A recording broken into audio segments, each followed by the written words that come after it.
Hello. That's a fish groovy in chat. I posted a fish in chat. It's not a thing you should have never seen in your life before. Hi. Hello everyone. I have a great announcement to make. We need to wait 5 minutes. Yeah, it's a fish. It's like, it's a fish. It's a little fish. We need to wait 5 minutes because I'm early once again. And the top right there is a little timer for when the next stage is unlocked.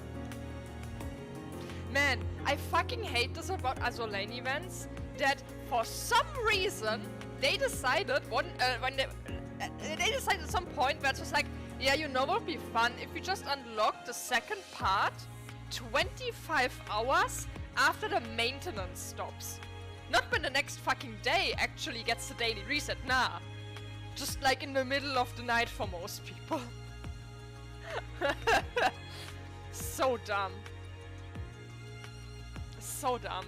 Like the daily reset was 11 hours ago or something like that. 11 to 12 hours.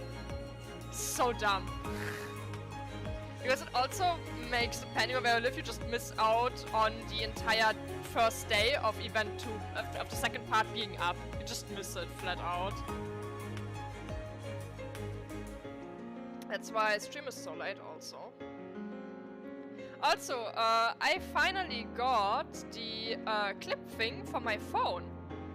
Did you only saw it's the middle of the day? So here's but the thing is, it's like not even for the reset time. Like just everyone who is not living opposite to the reset time gets fucked over. It's like even for the US, depending where you are, it sucks.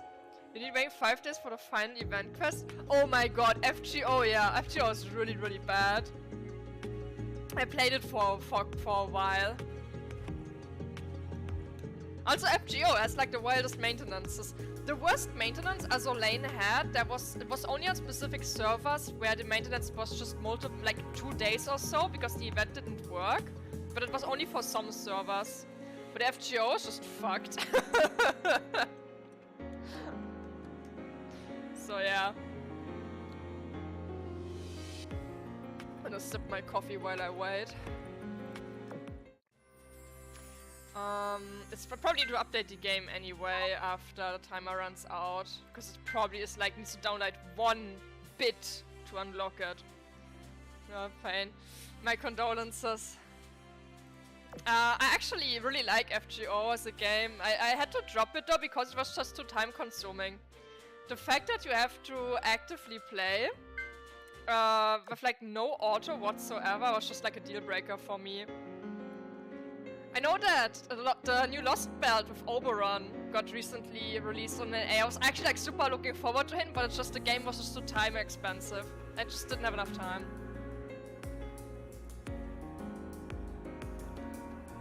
So yeah. I think actively right now I play 3 games. Azur lane, Arknights, and Star Rail. I'm gonna see how long I'm gonna play Star Rail. That is still on my list to potentially drop. If it pisses me off. 1 minute. Yeah. If they just had like some kind of auto, it would make a huge difference. Especially because they unlocked it now outside of an A. Yeah, I saw that the trailer was up. I don't have a lot of polls for him, sadly. I might not get him. Because I'm an idiot. Because I was like, I can do a few. I can like a 10 pull on Blade. I can do another 10 pull on Blade. Maybe I can do another 10 pull on Blade. I did not get Blade. But we have a high pity. We might get him if we win the pity. If we do not win the pity, I will not have him. Look. Sexy edgelord. Oh, here we go. Actually, didn't need to download anything. Here we go. I bought, by the way, some medicine for my throat for this stream specifically. I will need it because this is gonna have more cutscenes. So let's go. A massive fleet was gathering in the waters outside of St. Helena's port. Before Richelieu's eyes, countless eerie Libra flags fluttered in the wind. But amongst them was a flag that had not been flown for what felt like an eternity. The Irish Orthodox insignia, representing both Irish Libya and the Vichy Dominion. All who saw it couldn't help but wonder, how long has it been? How long have they waited for this moment? 5 years. The game has been out for 5 years. Richelieu's eyes turned from the flags raised all around her, towards the sea fog hanging low in the distance. What had once been a source of mystery and doubt was now a doorway towards her goals. But unlike the sunny, pleasant seas around her had shimmered with the colors of her homeland, what awaited on the other side of the doorway was the scent of gunpowder and burning debris. Le Terrible, this is what you were searching for, the Tribunal's stronghold. But why does the Tribunal use siren technology to this extent? Clemenceau, what role do you play in all of this? Cardinal, it's almost time. Oh yeah, this ship specifically had her own prelude event to this one. TLDR, the only thing that happened is they saved her from being killed and she lost the crown. And that's why the crown is now in the hands of Marco Polo. I'm probably the only person on the planet who actually reads Azur Lane's story, not gonna lie. Yes, at long last. Richelieu took a deep breath, stepped forward in front of the podium and felt the weight of her fingertips pressing down into the tiny button on the microphone. My friends of the Irish Orthodoxy, listen well. The entire audience fell silent as everyone's attention shifted to the Cardinal's words. Richelieu looked out across the people gathered here. She saw her friends, those who she had fought alongside before, and those who she would fight alongside in the battle to come. My friends, you have seen what lies on the other side of that door. Our blue seas, violated by the enemy. Our land, rivers and skies engulfed in a nightmare from which there is no waking up. As we speak, the anomalies that attack the World Expo encroach on our world. The flames of war threaten consumers once again. Oh my god, yes. When I yesterday was playing and I saw John Bart, I was really disappointed. They had built up John Bart being very similar to what happens to Bismarck for so long, and then she just shows up. Just like that. Her old design is still being used, there is just nothing, she just shows up. I was kinda hoping that Jeanne Bart would get the Bismarck treatment and become a ultra rare for the French later down the line. I'm still kinda hoping that, but her showing up randomly kinda didn't do well, especially because Clemenceau not being the ultra rare for the French doesn't bode well. Because Clemenceau was, in my opinion, the only other ship outside of Jeanne Bart getting a second version that had a realistically shot at getting an ultra rare for them. Because let's be honest, in this time and age it's all about what's the ultra rare ship. It doesn't matter anymore if something is an SSR. SSR is no longer the standard. But do not forget, there are still those who would also give anything to snuff out those flames. Yes, our compatriots in the Vichy Dominion are fighting as we speak. Richelieu gestured toward the doorway in front of them. The scenery on the upper side became clearer and more vivid as the sea fog parted to teleport them. Cannons firing desperately, swarms of bizarre enemies, giant machines raining from the sky. A sea choked with unnatural gasping clouds. Meanwhile, the background, a peaceful island. Do not forget, both Iris Libra and the Vichy Dominion used to exist as one. The Iris Orthodoxy has always been one. However, the misfortunes of the past divided us, misleading us into turning our blades on our own. We never asked for those scars that now cover us and our homeland. None of us chose the unreasonable reality we now face today. After a pause, she surveyed her compatriots again. Then she reached for a flag standing on a podium, one that she did not normally bear. Despite that, many of you have followed me across the Royal Islands through the flames of war. Others joined us along the way on this long march towards justice. I, Cardinal Richelieu, firmly believe that we are all driven by the same belief, regardless of how long we have been on this journey. There's no doubt in my mind that we are all gathered here for a unified purpose. To see the Iris orthodoxy become whole once more. We will not turn a blind eye while our home is ravaged. We will not turn a blind eye to the suffering of our friends. We proud warriors will not bend, not to sirens, not to the reenactments, and certainly not to the fear and uncertainty. Even if what lies beyond this door is a calamity that threatens all of civilization, there's but one thing for us to do. We will defy it, we will fight in the name of the Iris orthodoxy to the very end. I, Cardinal Richelieu, do solemnly swear upon the sacred banner. I will fight until I breathe my last. I will fight until the banner of the Iris orthodoxy flies free over our homeland, when no enemy shall threaten us again.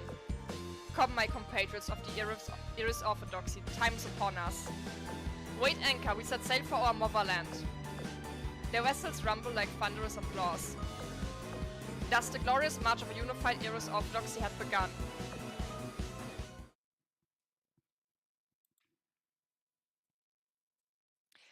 With the Dominion territory to Lorne Harbor. Fierce fighting had been raging on for quite some time. Burning wreckages now littered the surface of the water. Though the defenders had managed to buy a moment of peace, there was no doubt in their minds that they would not be able to hold off the next onslaught. After destroying the final enemy in her line of sight, Jeanne Bart kneeled exhausted and looked at her injured allies. What drove them was no longer pride, but an indignation of not wanting it to end like this. Not again, damn it.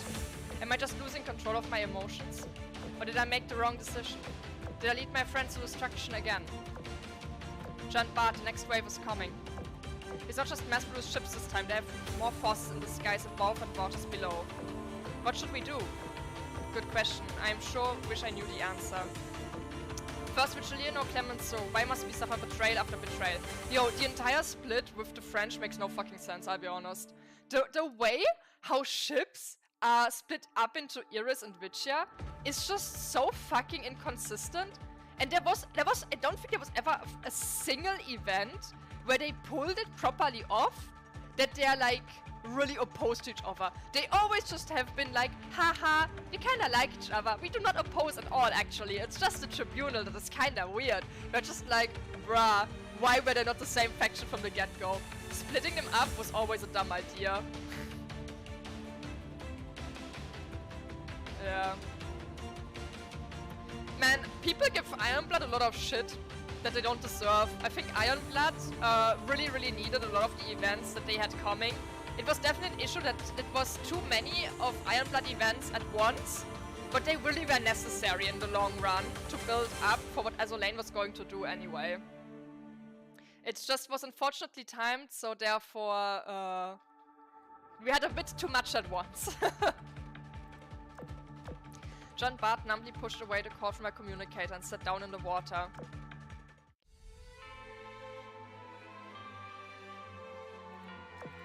Don't give up just yet, Jeanne Bart. Sister? What? Is that just my life flashing before my eyes, or is it the stupid black sun making me hallucinate? What a cruel joke, so this is who God sends to take me away. Jeanne Bart, as leaders, there are always those who look towards us for hope. If even we give up, we shut the door on those who deserve a brighter tomorrow. Please fight until the last light has faded. Quoting Commander, huh? God sure has a funny sense of humor, using my sister's face to say those words. The booming of artillery heralded the return of war to the quiet sea. The anomalous enemy spawned from the Divine Vestige appeared on the horizon once more. However, their attacks were not directed towards Jeanne Bart's fleet. Jeanne Bart, reinforcements have finally come. Look over there, it's the Iris Libra fleet, along with the Tribunal's fighting angel. The enemy is being routed, we're safe, Jeanne Bart. I just made peace with the fact that I was about to get sunk. Talk about good timing.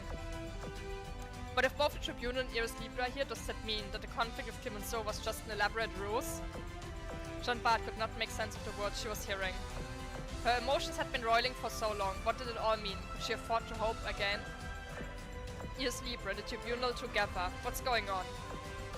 And when I heard Richelieu's voice before, was that... Sorry, I'm late, Jeanne Bart.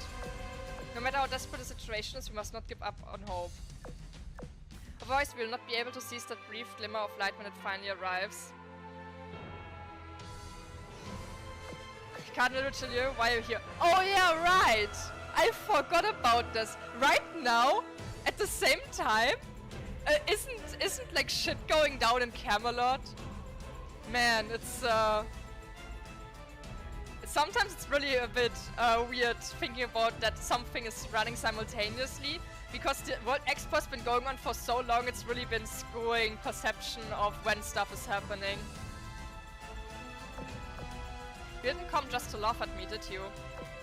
No, I'm here to save someone dear to me. A certain ship girl who calls me her sister, in fact.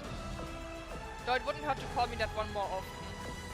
For example, during a touching reunion such as this one. Repeat after me now, sister. Why you... Sorry, I got a bit carried away there. I'm sure there's a lot you like to get off your chest right now, but the enemy is still out there. I'd love to catch up with you later, but let's get rid of business first. The Terrible told me about the situation at the World Expo venue. We're going to support the commander next. But I can only speak for Iris Liebe. The Vichy Dominion still need to make its own choice. Jean Bart, will you join me? I don't speak for the Vichy Dominion anymore. We've been excommunicated by Clemenceau. We're just exiles now. It doesn't change my offer. Jean Bart stood up, took a deep breath and flipped the switch on her communicator. To all those shipgirls who no longer have a place to call home, I am Battleship Jean Bart, formerly of the Vichy Dominion speaking. I will now join Cardinal Richelieu's fleet in Aeton fighting for a unified Iris orthodoxy. I'm no longer in any position to order any of you around, but I hope you'll decide to join us in driving those bastards out of our homeland. Jean Bart. I'd be glad to. Of course, Spanish or not, we'll follow you to the ends of the earth. You stubborn old grouch, I'm just glad you and Algerie finally decided to open up. Yeah, it's been too damn long. It's time to put the past behind us.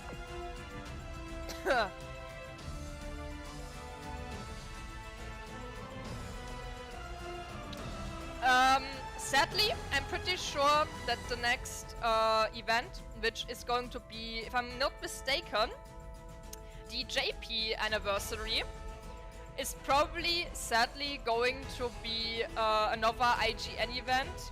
And we're gonna wait a fucking eternity until we will see what is happening at the Royal Navy. Because JP is always gonna have an IGN event. That's just given. Jean Bart discarded the shattered banner of the Vichy Dominion and got down on one knee in front of Richelieu. Richelieu then lay her own Iris flag atop Jean Bart's shoulder. As Cardinal of the Iris Orthodoxy, I solemnly declare, Jean Bart, your unjustly deprived status as a Templar Knight and your position within the Iris Orthodoxy's fleet are hereby restored to you. The same goes for all the other shipgirls here formerly under the command of the Vichy Dominion. Please fight alongside us, Jean Bart. By the will of the Holy Iris, I swear my allegiance to you, Cardinal Richelieu, sister. I finally come back to you, my sister. Sorry it took me so long. She has wrapped over the ocean. And without anyone's notice, Gascoigne silently slipped away after bearing witness to it all. So, finally stages. There.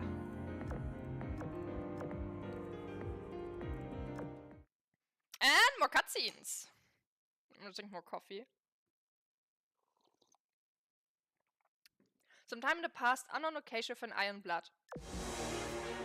Would you just answer me, Friedrich? What do you think of the reenactments under these circumstances? We'll never be able to get rid of the sirens for good unless we all join forces.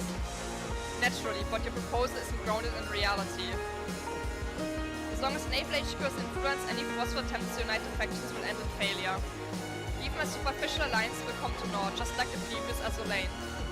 Squeezing sand in your hand will only cause it to slip through your fingers. Until nothing remains. Alright, so we can get along, but it doesn't mean we can just go along with the Sirens' plans. Doesn't that only fuel their power and make the situation worse? War is but a continuation of politics with other means. That is, what is true of reenactments is also true for our war against the Sirens. It's simply not time yet, Marco Polo, don't rush things. It best be going soon. Return to Sadegna and play your part of the composition. Friedrich left, only Marco Polo remained in the room. You sound so self-important, Friedrich der Große. Is it because you're a blueprint ship? Well, so am I. Don't we exist to crush Sirens with overwhelming force? Wasting energy on politics and interfaction conflicts is so inefficient. Bismarck's confident, my ass. But it's true that we're getting nowhere fast right now. There has to be a way to break through this, like a way to easily beat the Sirens. I know, I'll just have to find someone stronger than them. Just you watch, Friedrich. Someday I'm going to clean up this mess myself. Then the whole world will know my name and marvel at my greatness. Trying to find the easy way out. So, finally. It's only level 40. I should maybe get into the habit to just do the hard mode stages on stream for the story. But I kinda like to get the 3 times clear bonus. That's why I usually do that first. Oh, oops, it's an auto. Oh, we have these things, okay.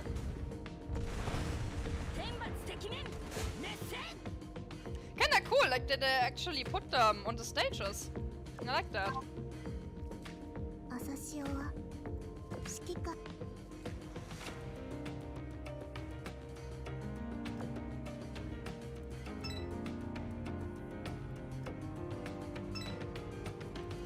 So there's the conquest too.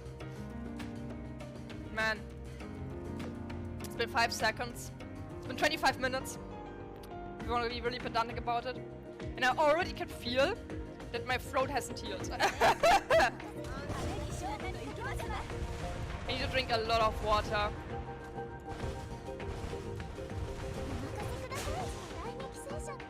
Speaking of water, I was buying water today. I was just drinking tap water for like a week or so.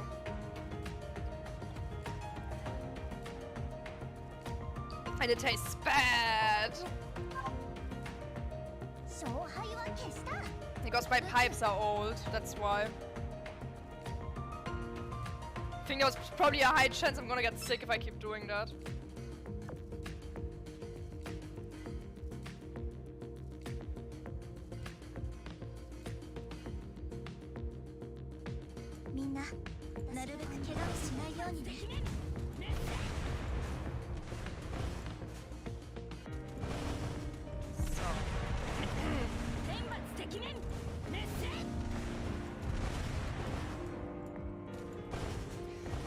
It's nice that it doesn't count really killing submarines, because I just can't be bothered to like use anything against them.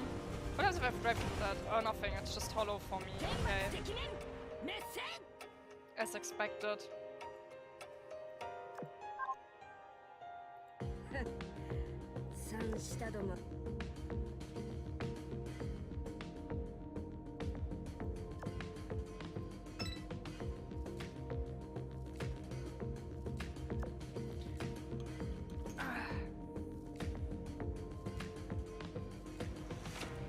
Hello, Light!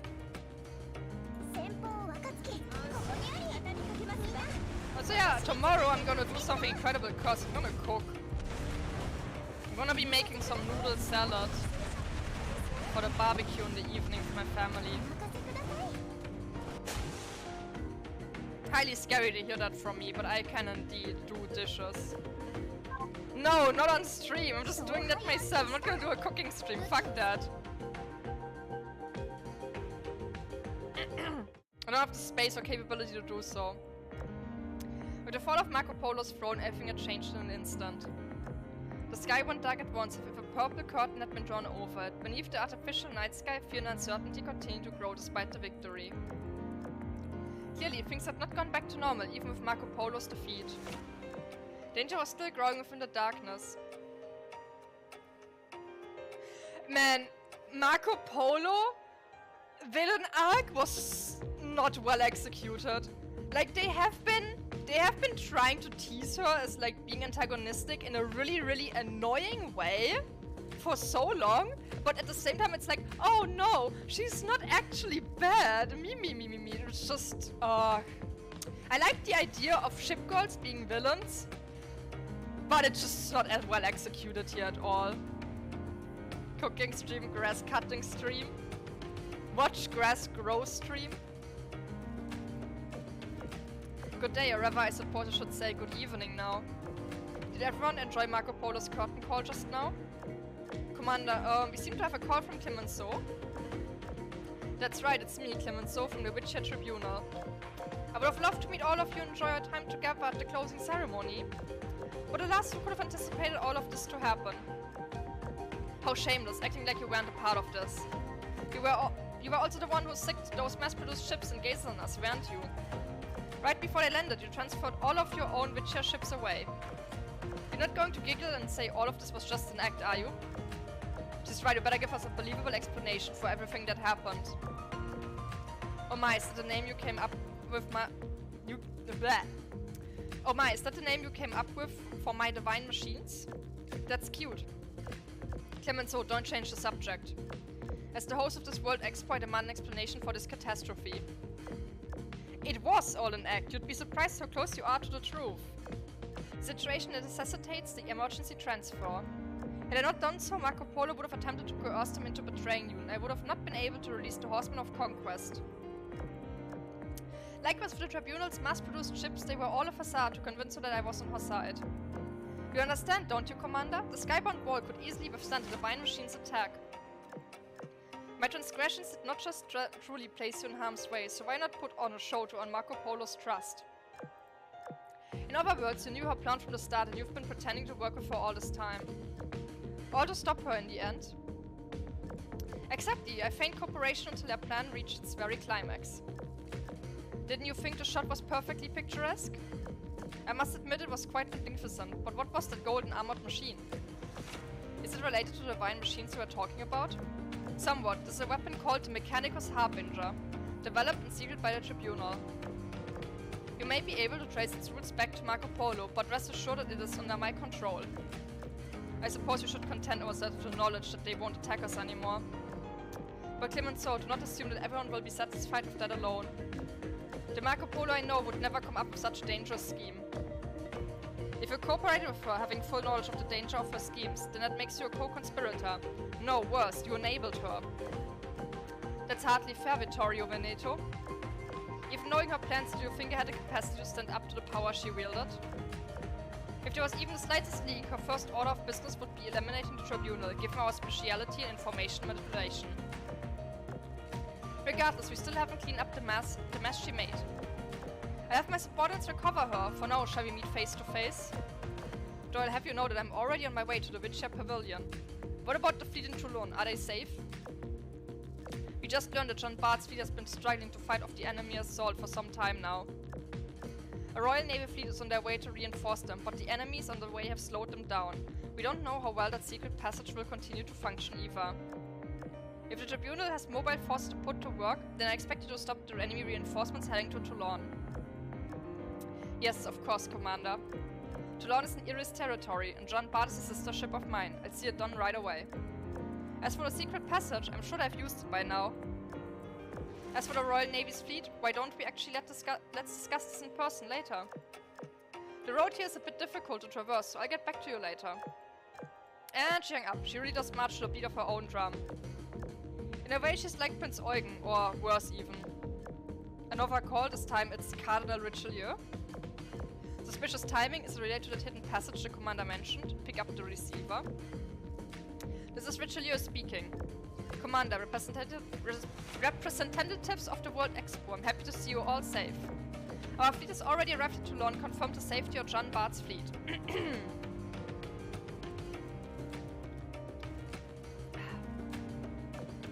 Once you've cleaned up enemies around the port, performed maintenance, and resupplied, we plan to come and join you. It seems like they made it to Toulon through the hidden passage without issue. What's all this about a hidden passage? We initially went to St. Helena to secure the crown of the Holy See and rescue Marseillais. Upon inspecting the documents we found at the secret stronghold there, we found a large amount of material concerning siren technology. One of the topics of interest was a network of highways that Compiler used to rapidly move across the ocean. We then found a set of equipment called the Microlayer Transference System, a device that would allow us to use Compiler's network in the form of sea fog. While it's just normal fog, the activation of the device turns microlayer particles, compromising it into a gateway of sorts that allows us to move en masse to distant locations. Apparently there's network spans all over the world, which Compiler used to connect countless underwater areas and mirror seas. Presumably, this is how Sirens used Mirrorseas as the staging grounds for their attacks, able to move their forces over long distances. It also explains how they've always seemed to appear out of thin air and were able to attack areas that should have been inaccessible to them. In any case, this technology definitely was not meant for our use, but can still function without compilers' authorization. For whatever reason, following compilers' defeat, we have been able to gain access into the network. After studying the Tribunal's analytical data on St. Helena, we were able to tap into the network, for only a limited extent due to the limitations of our equipment. We understand the inherent risks in using Siren technology and plan to report our findings first. But the situation changed when we learned that Phil's fighting had broken out in Toulon. Yeah, that's the answer. It is kinda cool to see how they really plan things out in the long run, so over like a long course of time. But sometimes it just stretches a bit too long. The fact that we are able to lead such a large fleet through safety is surely due to the Holy Iris' blessing. It sounds to me like Clemenceau ordered Tribunal to tell Richelieu the location of the crown of the Holy See. The crown might have ended up in Marco Polo's hands, but this alone is probably proof enough that Clemenceau isn't our enemy. Tell her about Clemenceau. I think you might not have a full grasp of the situation either, but we want to know as much as possible before we come face to face with Clemenceau. Really, Clemenceau did that. Very well, I will tell you what I know. Before setting sail, Clemenceau told me a part of her plan. Her plan was to both stop Marco Polo and use this dangerous situation to bring Eos Libre and the Witchy Dominion back together. And by making herself the villain, she would protect Jean Bart. Comrades, if I may offer my opinion. Clemenceau's actions may still be suspicious, but I believe that we should have faith in our commander and in Richelieu. The situation in the Mediterranean Sea, no, the entire world as it is, the Tribunal's power and knowledge will be essential. While they might have been split up as a product of the reenactments, let us not forget that they once sailed under the single banner of the Iris Orthodoxy. Let's leave our doubts and our worries of a betrayal that may have never happened aside. We must focus on the danger before us. Thanks for your input, Aurora. Now, when should we join up? A fair question. Between John Bart's repairs and resupplying? Oh, it seems enemy reinforcements have arrived. Apologies, Commander, but it seems we need some more time. Considering Clemenceau's behavior so far, I understand your reluctance to trust her. But still, I ask you to look after her all the same, Commander.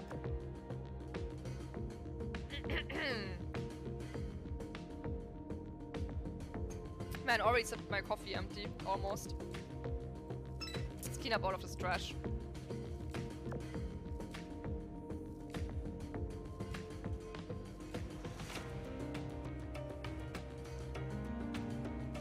New. I really like these enemy designs. I hope this is something they will generally do moving forward. Is to just keep using different designs for stuff. I mean, it's not really anything outside of just like the sprite appearance being changed, but it does give a nice touch to things outside of just like having various colored sirens, the same models over and over again.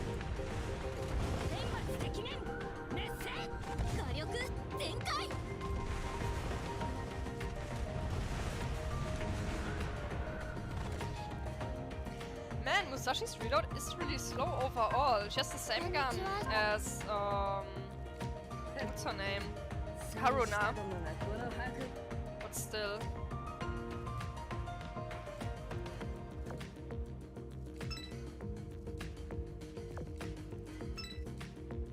She do be kinda slow.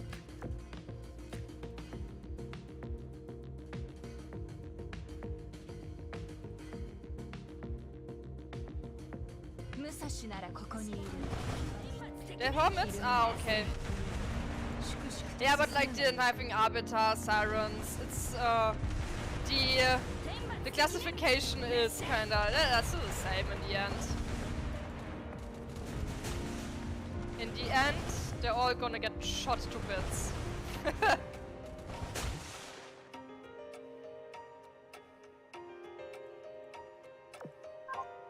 I actually hoped that they would be from a new Arbiter, because we know they're like based on the Arcana.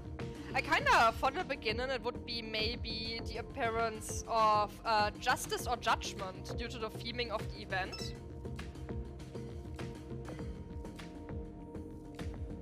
Because it was kind of like worded with like, oh, the Judgment Day has come, and like very religious overall. That would have made sense if it was a new arcana based on justice or judgment.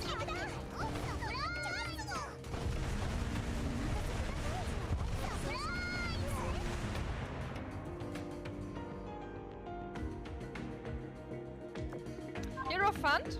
Ah, okay. Well, this is like a very minor change.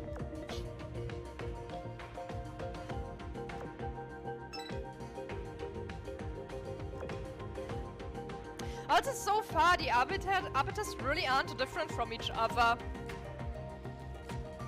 We kind of know that Devil is a bit whack, but we haven't even seen that many appearances outside of Devil. Like, there's been some for some of us, but like very, very scarce.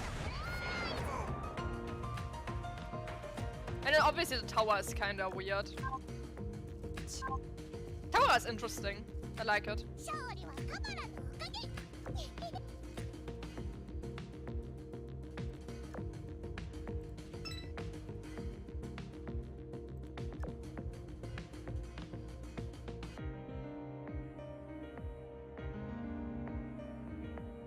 Yeah, Devil is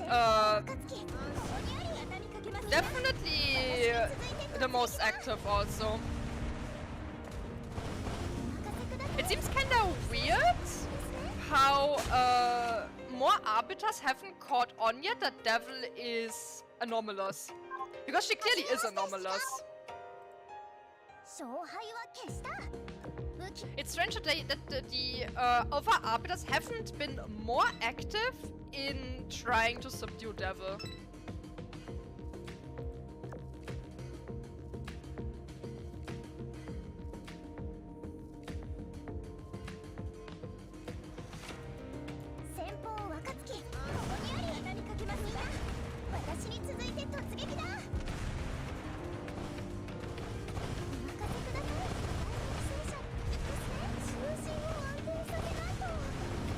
Also, something I'm pretty sure of will happen one day. So, when they showed off in the Yorktown 2 event, Luffy 2, Luffy having a Type 2 rigging, I'm very, very sure that all of these starters at some point are gonna get a second version. Like, Luffy's gonna get a Type 2 rigging, Nimi is gonna get a Type 2 rigging. Like, it's just the same, it's just even the same number. And the other ones are just also gonna get one at some point. Because there's no way they're gonna release another version of one of the starters and not do the same treatment to the others.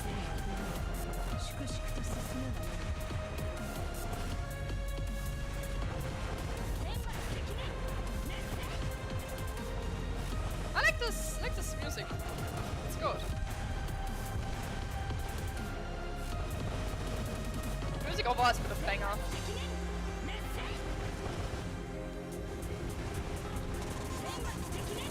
Out of ammo destroyer gaming.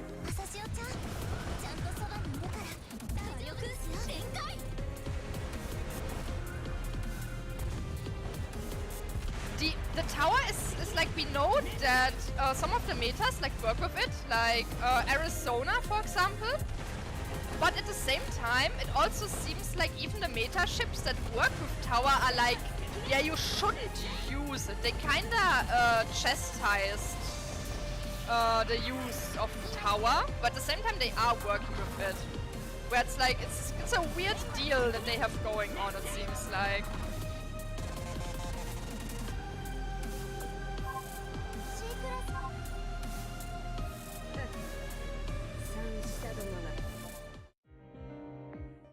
A mixed feed consisting of Sakura... What? Of Sakuran? Why not just Sakura? Why did they write... Why? A consisting of Sakuran and Iris Force just happened to be nearby when Marco Polo's throne was shot out of the sky. Said fleet was originally sent there to clear the surrounding area of enemies. They began their search for the wreckage once it confirmed the horseman had ceased operation.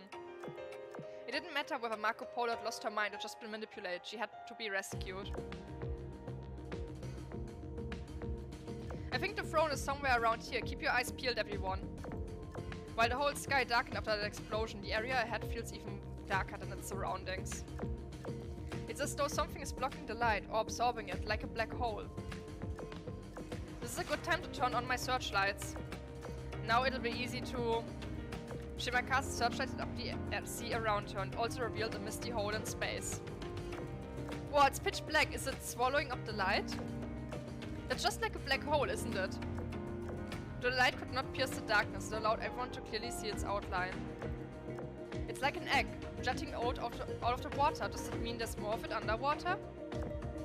I think I remember reading about a sacrament that roughly matched this thing's description. We've already established that the unknown substance is what's creating all the enemies. It's possible that this other unknown substance produces a different breed of enemy.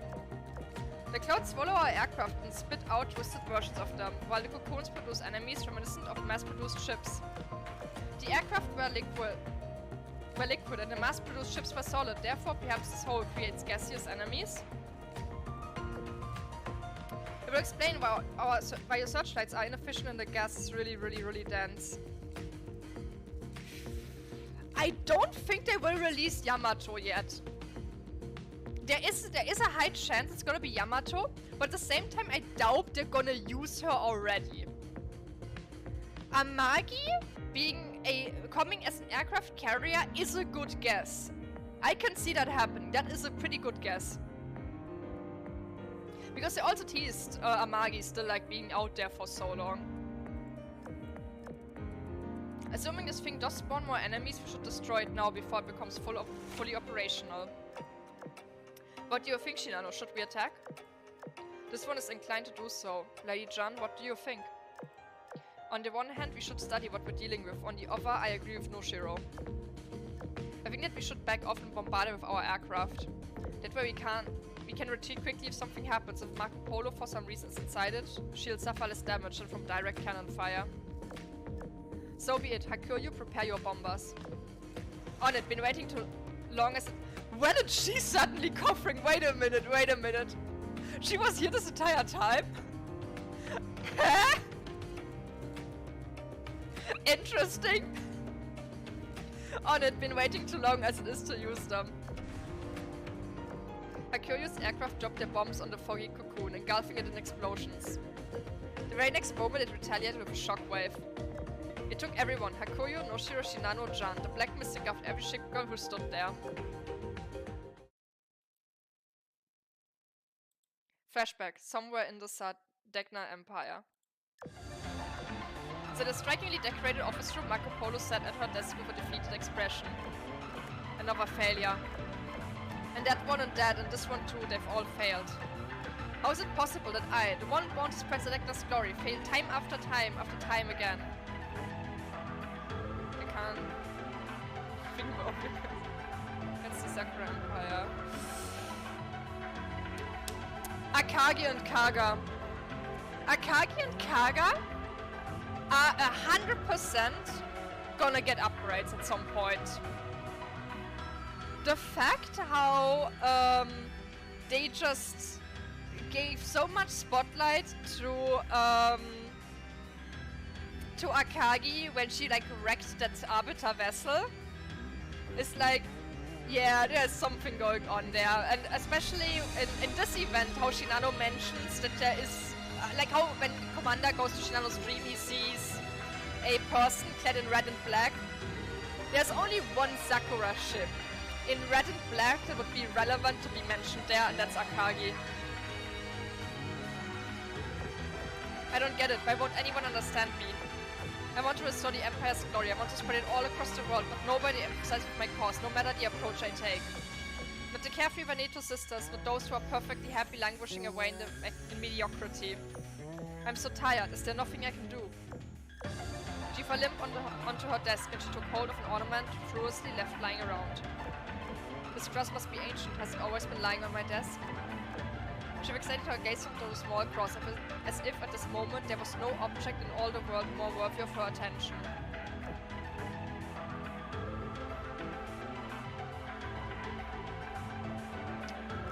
Yeah. Huh? Is this a sign from God? Yo, that's not God, my girl. That's not God. He has the power to destroy the sirens. Yes, that's it. The answer's been here all along. The enemy of the sirens, the one whose power is greater than theirs.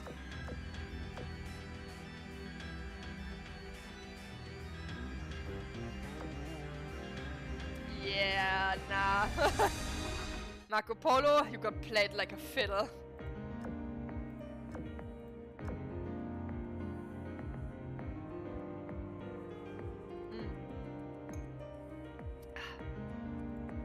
I think it's, what's kinda hard to imagine is ultra rares for the Vanguard. For like every faction.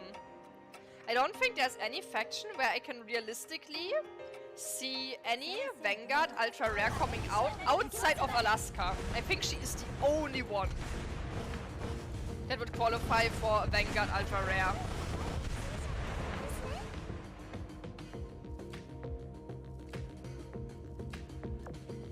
We have so many like background ultra rares anyway, where it's like I kinda wanna see another destroyer and less CBs. There's too many of them already.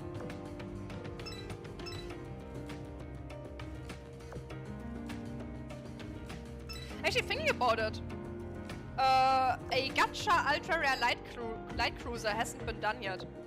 The only ultra rare light cruiser is PR. It's a DR ship, decisive. There hasn't been one in the gacha. Meanwhile, we have X million battleships and aircraft carriers for the backline.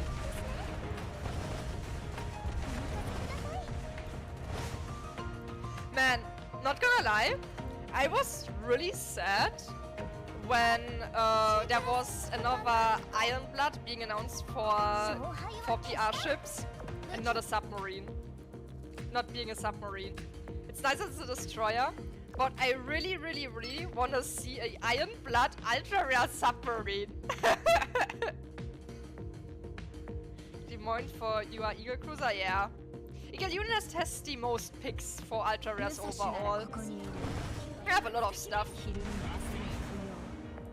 But man, if Ironblood gets another ultra rare at some point in the future, because they definitely are, they're one of the main factions, please give them a ultra rare submarine. I wanna see the world burn.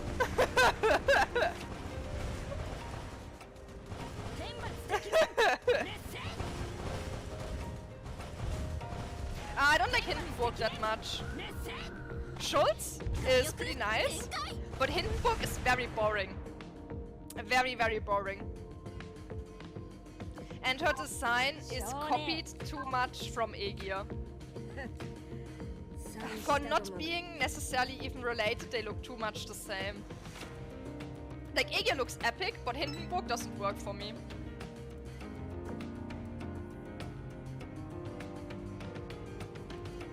Especially also how lackluster she is. She's a super boring ultra rare. Just getting another gun. Wow. Her skills aren't even good outside of, yeah, use another gun. Big disappointment.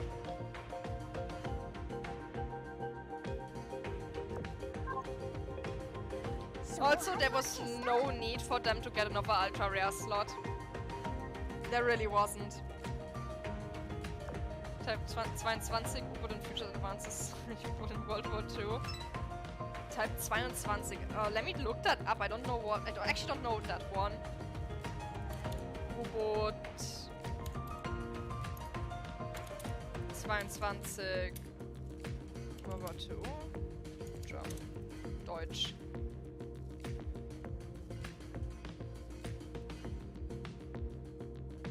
XX1 22.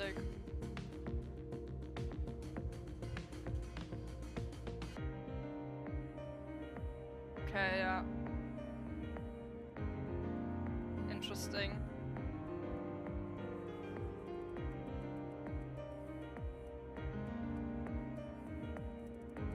Ah, yes. Failed to return. What a surprise. Man, war sucks.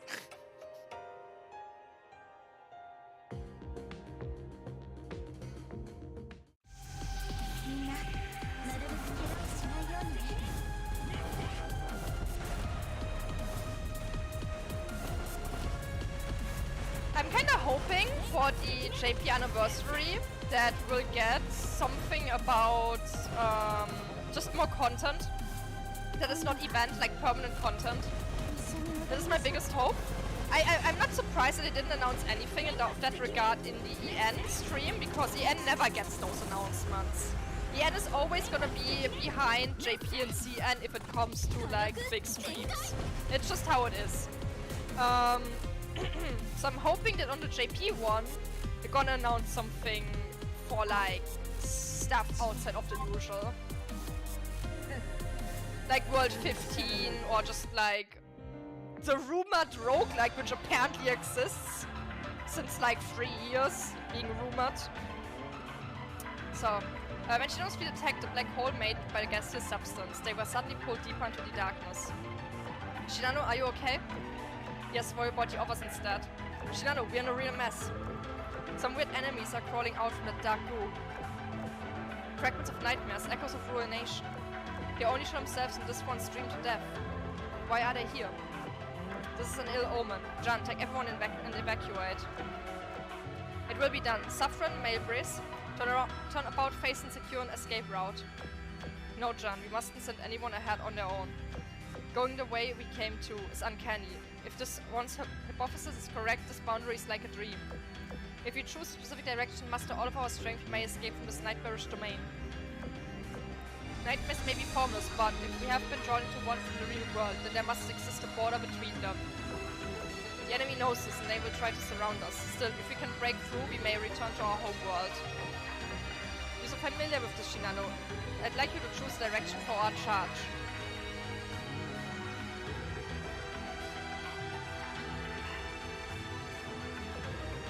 Nightmares are formless, but they have borders. Oversimplified, but surprisingly close to the truth. Hello there, Memphis Meta. Haven't seen you in a while. However, I have a better plan. I know the safest route. Come with me. Who are you? I'm a friend of the commander.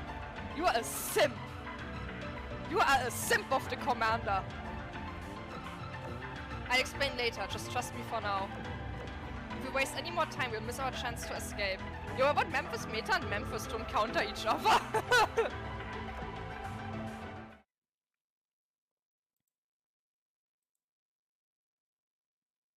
Shortly afterwards, World Expavenia, Witcher Dominion, temporary command room. That's how I saved your friends. Couldn't have come at a better time too. The abominations we saw are able to contaminate the shipgirl's hull upon contact. Their courage is commendable, but if they aren't careful, it'll be their downfall. But don't worry, the contact was limited, so there shouldn't be any issues after we finish decontamination. Having that said, you should keep your distance from the time being if you value your safety. Now, where are we? Yes, it's great to see you again, Commander. You've been in the superimposition reality lens of late. I can't believe things turned out this way. Though personally, I'm a little glad. Upon learning that we'd lost contact with Shinano's fleet, I had put together a team to go rescue them. Just then, Memphis Meta contacted us. Come to think of it, the offer Helena helped us alongside this Memphis at the Union Sea of Stars. I don't think I had a chance to thank her. Oh, they're just talking to each other! Are you the one who helped us at the Sea of Stars? The commander told me all about what happened in the reality lands. Thank you, Memphis. It's my pleasure. Your commander is my commander too, so it's only natural that I try to help. At this rate, calling us both Memphis is going to get really confusing. What should I call you? Whatever you want to. Memphis is fine, Meta is fine, that girl who likes the commander a little too much is also fine. Maybe that last one is true for both of us though. But that's not. My, I admit I was worried when you asked me to rescue your friend. But you're also carefree that I have to assume the problem is solved, that's lovely. Clemenceau inserted herself into the midst of the increasingly awkward conversation without anyone's prior notice. Oh, this is embarrassing. It's my fault, now isn't the time for jokes. Allow me to continue, Commander, the situation is extremely bad. 100 times worse than what you experienced in the reality lands. Our Helena is doing her best to slow down the superimposition of worlds, but at this rate it won't be enough. You can't imagine how hard I had to work just to get this branch. Wait, you know about superimposition? Well, things are getting wilder than I imagined. I'm surprised you know about these things. That should be my line. Someone from this branch knows about the superimposition of worlds. Are you involved with the person behind this? I am, though only partially. Marco Polo brought this plan to me and I pretended to play along. However, I am in the dark when it comes to what her god is. What I do know is the principle by which she intends to have God descend and establish her false paradise. Speak of the large battery system with which they could operate underwater for much longer than contemporary types. Yeah, I've read a quick summary of it just now. With that, Clemenceau produces a map. The location where the abnormalities began, the Mediterranean Sea, is circled with a black pen. A number of cities, ports and islands are also circled, all of them interconnected with lines. The large circle is her paradise, where God will descend. That's the area currently filled with divine vestige. Oh man, I hate that word so much. This entire discussion, whenever it comes to anything about those so-called Wunderwaffen, is so dumb.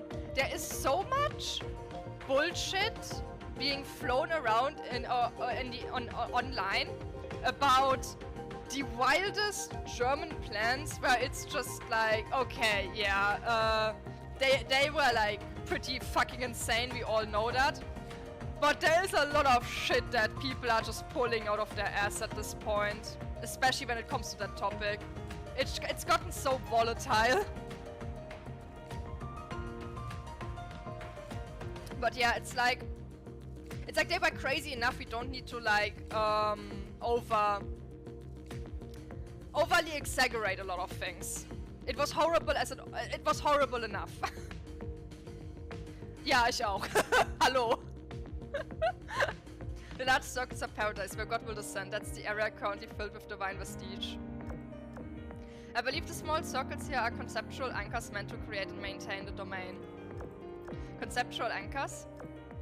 Yes, they would be one of the Vidya sacraments to strengthen the manifestation of concepts, though I'm not sure that means anything to you. For the moment, just consider the special device that maintains the domain. If we destroyed them, no, there are too many, and they're all too far apart. They span every corner of the Mediterranean, some beyond that. There's no way we could reach all of those places in such a short time. Indeed, consider a proof of how long Marco Polo has been working on her scheme. However, the grander the plan, the more openings there are for me to play a little prank. Now take a look at the lines connecting conceptual anchors. Clemenceau traces the lines on the map with a finger. Commander Richelieu has told you about how she moved her fleet to Toulon, yes? With compilers, the fleet regained access to a microlayer transference network. So do you now understand what these lines on the map indicate? By working with Marco Polo, I fudged locations of the conceptual anchors just enough to bring them closer to the network's nodes. You'll find that they are rather accessible now, given the new tools we have. As for the conceptual anchors themselves, there's no need to destroy them. We merely subsume them into a different conceptual framework. This ritual is meant to reflect Marco Polo's concept of God, but we will counteract that with the concept of true divinity. By reinforcing the concept of holy miracles present in ancient religious tradition, we can reverse what she's done and override her domain. It's quite simple to do too. By activating the smaller scalebound walls within each anchor, the domain of Marco Polo's kingdom will instead become a part of the Spear of Divinity. The Spear of Divinity is the Orthodoxy's holiest relic. It represents the divine promise of victory and holds the power to conquer all evil. Not gonna lie, the French technology in Azur is kinda wild, how they can just like manifest faith. Basically, they have the Yu-Gi-Oh card of I can do anything. Anything they believe in, they can make reality, and it's completely broken. It's wild. It's just a get out of jail free card for every situation. It's just like, if I believe in it, it's gonna happen. To summarize it clearly, Marco Polo has been trying to bring a being called God from another world to ours. To do this, she uses a holy relic called a conceptual weapon to reflect the concept of another world's God within a certain area. The summary for people who don't understand. So by modifying the ritual system and changing the concept of a source of holiness, we can expel both her god and the related phenomena. You catch on fast, Commander. Good. This very pavilion happens to have a conceptual anchor. Rather, the pavilion itself was built as part of her plan. We should be able to use the network to quickly travel from here to another conceptual anchor sites. Of course, each anchor will be protected by gazes and more, but I'm certain that your leadership can overcome them. Commander, before you make your decision, Lady Clemenceau, I would like an explanation. The map shows that the Straits of Gibraltar, Malta and this pavilion have anchors. When did you and Marco Polo manage to set all of them up? In Gibraltar's case, it's in the ocean rather than at the port. We set that one up a rather long time ago. The conceptual anchor at Malta is even older. I almost wager it's been there since before we were born. So that Reaper didn't go there alone, just to connect Commander. She was checking out the conceptual anchor.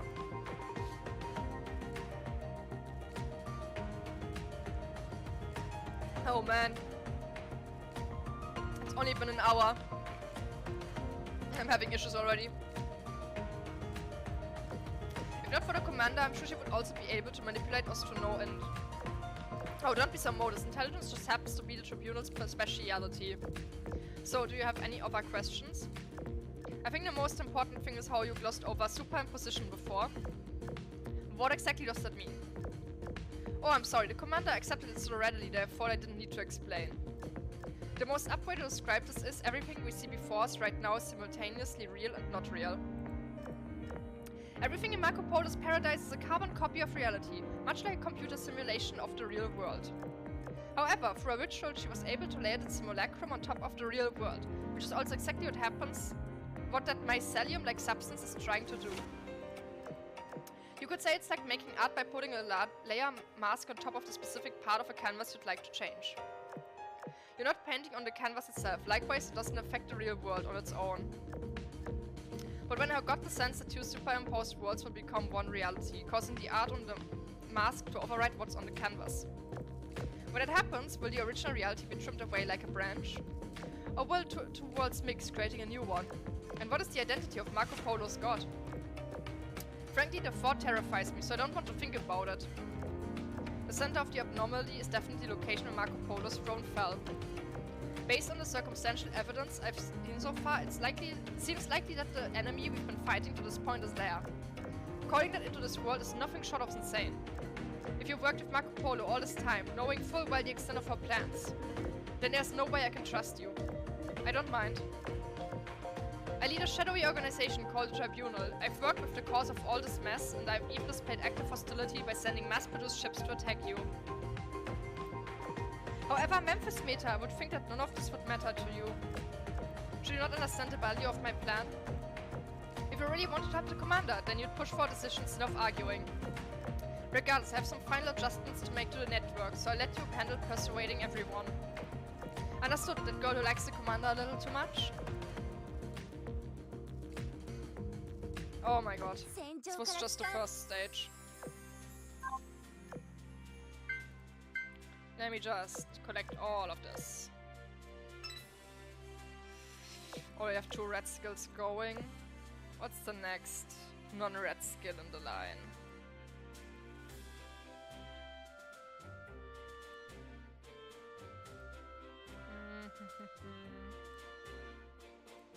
I guess bluegill. There.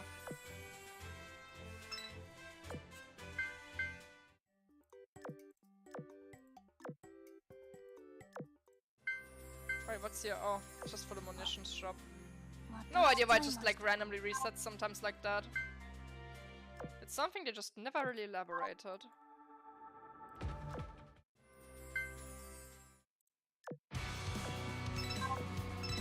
Man, it took so long. All my fleets returned already.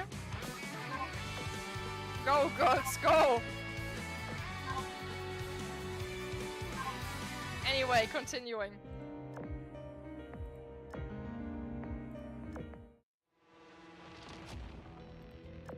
Clemenceau's right about the reality anchors. Her plan is likely the best option we've got.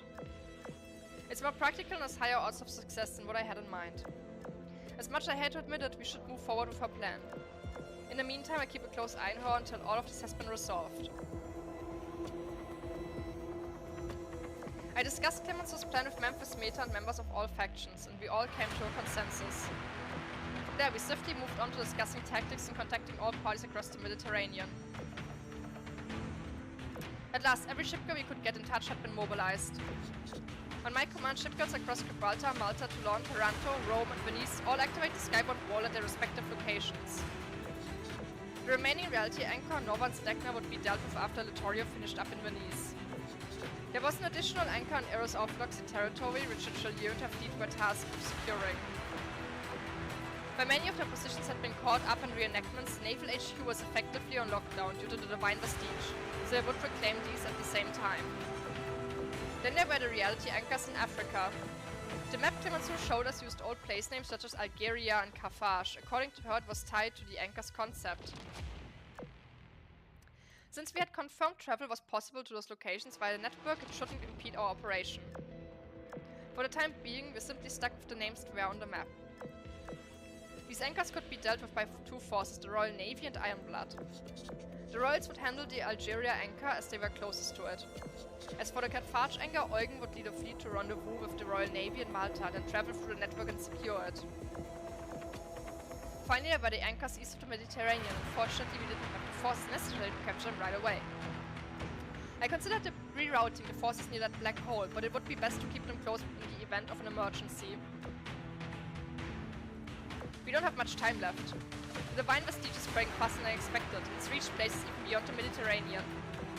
I'm sorry that I can't help you with the anchors. I have my hands full keeping Helena and her team posted. It seems our only option is to divert some of their forces defending the pavilion. But we can't divert too many, or else we can't defend ourselves against the enemy if they converge on us. We can't just move all our mission-critical communications equipment. We need a sizable force to keep the commander safe. Andrea's fleet remains unreachable due to the sandstorm in the region. Commander, if at all possible, can't we start with the anchor in Alexandria? I want to know if our fleet there is safe. After we've extracted them, we could send them to capture some of the anchors in the east.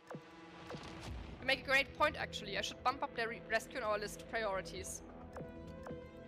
Right then, a call rang on the private channel of my communicator. It is Sovietsky Soyuz. I'm so glad to hear your voice, Comrade Commander. I hope you're safe and sound. Truth be told, I'm in the Black Sea right now on official business, and I've gotten swept up in the same situation as you. I've heard about what's happening to my comrades, and the Northern Parliament gladly offers you its aid. If you don't mind, could you tell me what your plan is? I explained the situation and my plan to her over the communicator. I see, we can take care of the reality anchor in Constantinople and the Aegean Sea. Our fleet shall take the Bosphorus straight to the Aegean Sea. There we will complete all the outlined mission objectives. Soyuz, may I interject? I'd like to know about our dear blueprint ship. Has she mastered her rigging yet? She has become proficient, at least. In fact, she's the reason I came to the Black Sea. We've already drafted her for this operation to bolster our forces. I hope you don't mind. With it all, this is a perfect opportunity to test her abilities. What are you talking about? Champagne? Let's just say there were some things with her rigging we had to work out. I must say, Soyuz, this was a brilliant timing. You're the last person I expected to hear from. Call it providence, if you will. In reality, it's Champagne's own hard work. Her rigging is ready and she has a solid grasp on her new equipment. She is more than suited for battle. You'll reunite with her later, but for now she'll be accompanying us for a brief while. Now it's for me to go. Let us meet later at the World Expo, Comrade Commander. Oh no, Kronstadt is not a blueprint ship. She's not a blueprint. She was Gacha.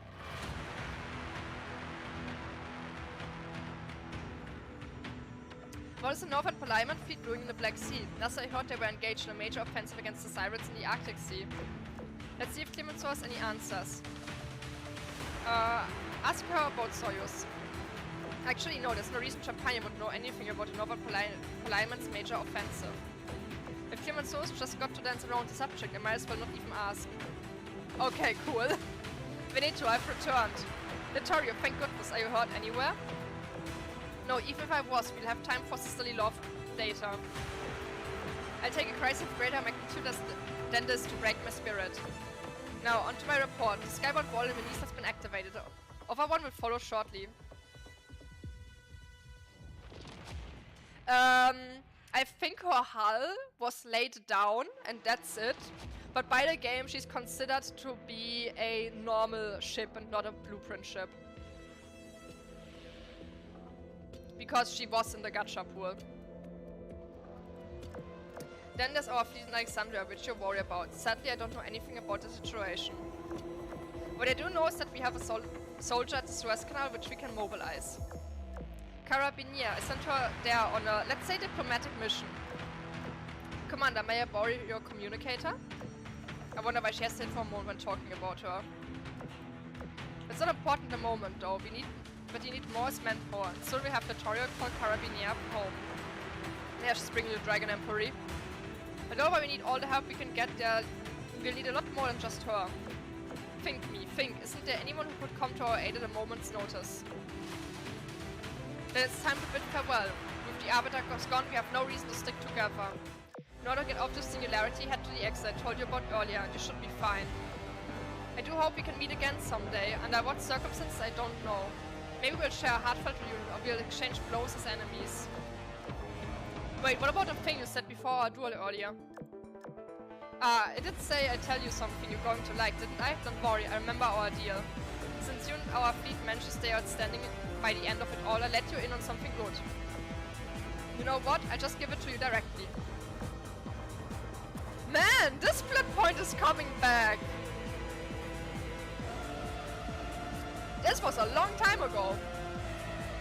Here reached behind a Birkin staggered over me. Don't worry, I'll be in touch. No, really, I already know your contact code and where your port is. That's right, back during Operation Siren. Here your phone from the ashes gave me her contact code.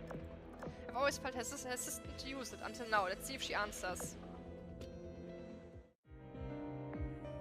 They're really pulling all the plot lines from back in the day, huh?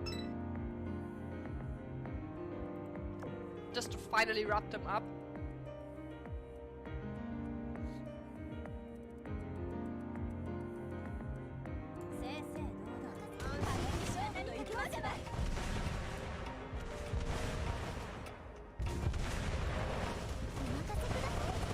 Get torpedoed, idiot.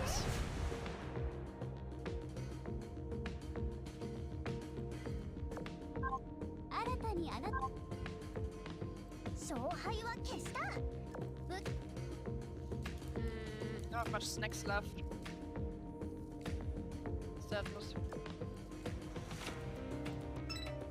I don't like these walls. They suck. It's a terrible map feature. It just sucks. It doesn't do anything for the map outside of being occasionally annoying because you need one more turn to get there.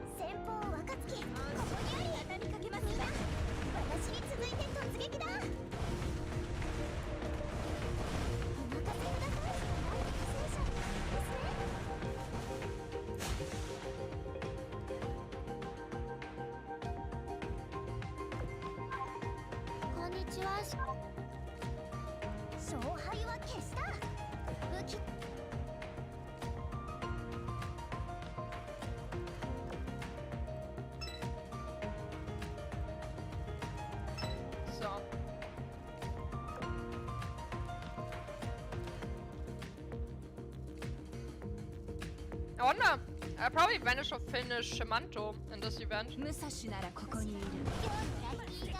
Probably. Go to Flandre after.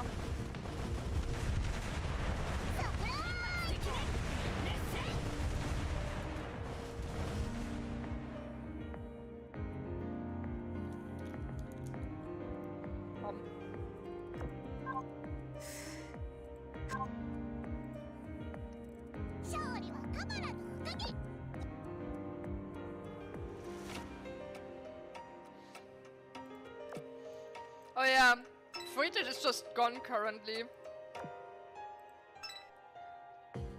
Just gone. I hope if we ever gonna get another Iron Blood event, I hope we don't get one for the near future. Let's keep that out of the way. I hope it doesn't happen for a while. But once it inevitably comes back, give us more SMS ships.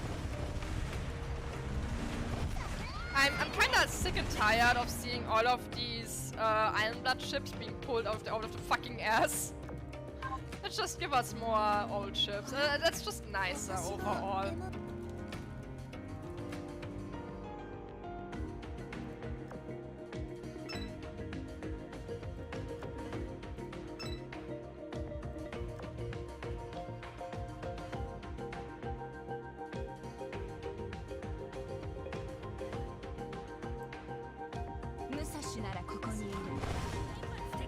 I'm thinking, I'm pretty sure that the second Alta Rare event after the JP anniversary is probably US again. Probably.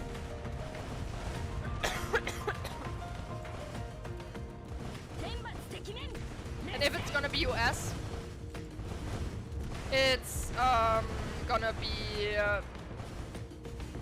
probably Alaska. She has been mentioned the most times for potential UR ship. Like in game itself, she has been mentioned quite a few times. And I do love to name drop relevant ships very, very, very early in the future.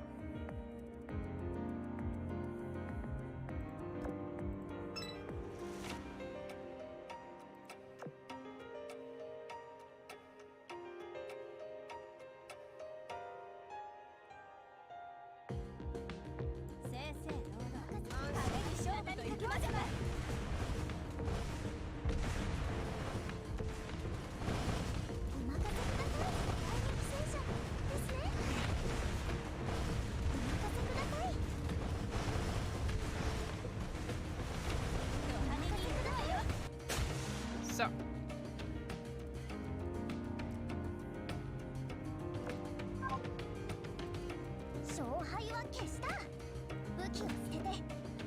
Yeah, Yamato has been mentioned. But I kinda... It doesn't feel like they're gonna use her already. It feels too early. It just feels too early.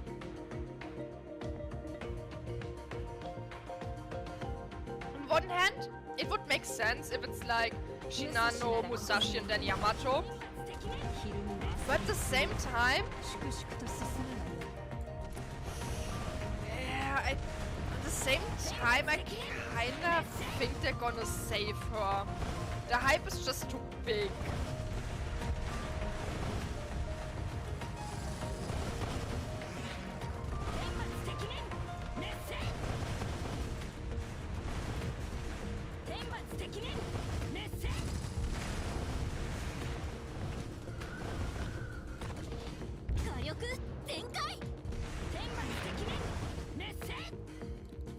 But yeah, like Yamato is gonna come at some point. I don't think it's gonna be this year though. At least I hope it's not this year.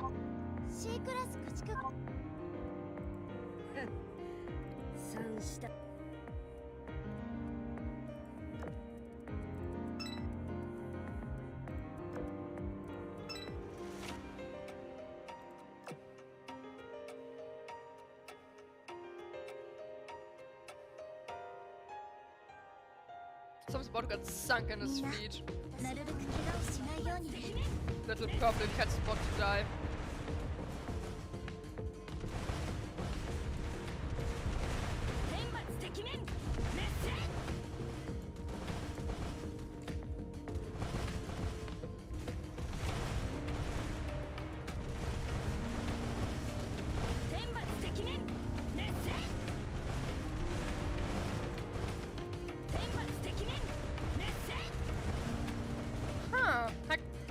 Hakuyo does trigger her skill a lot of times. Never used her before.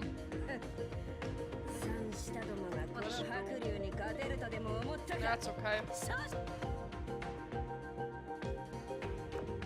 Barrage carrier.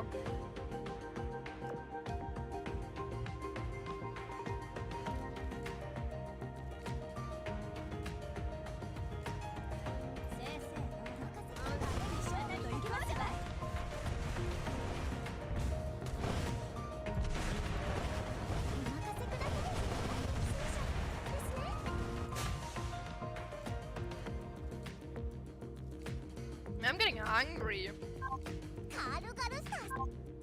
I keep eating gummy bears and I'm getting more hungry.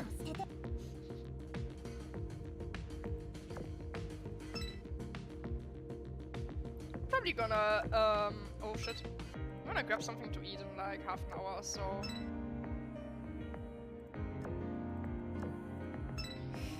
Tesois.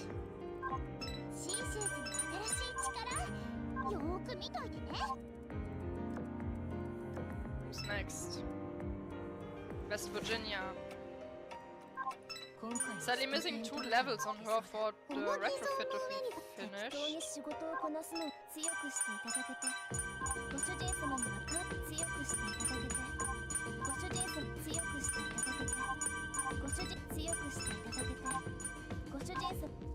So.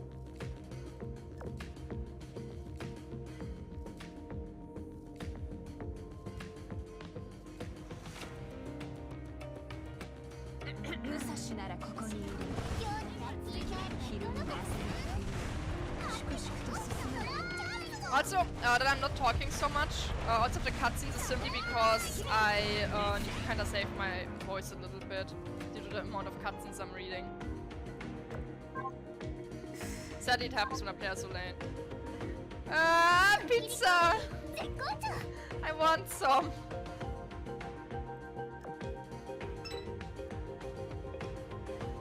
Nothing. I'm living off muesli.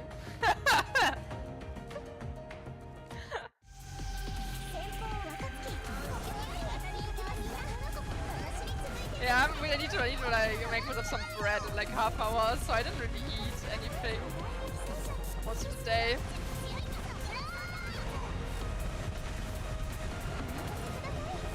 It's like 1 meal per day, the rest of the time be sad. Be sad, food expensive.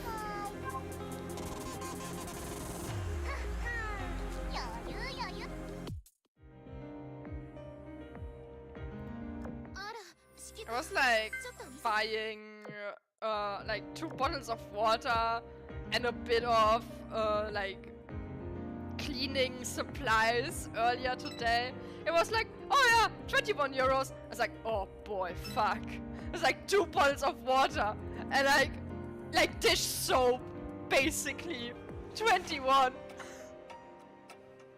It's like I barely bought anything.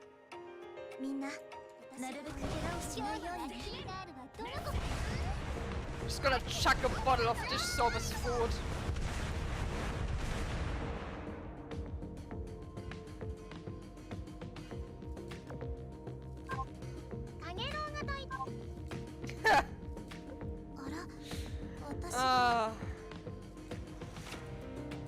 Man.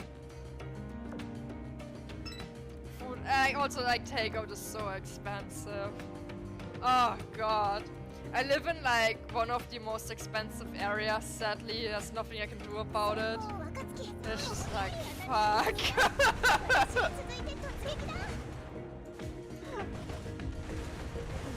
I would like to exist without having to sell my organs.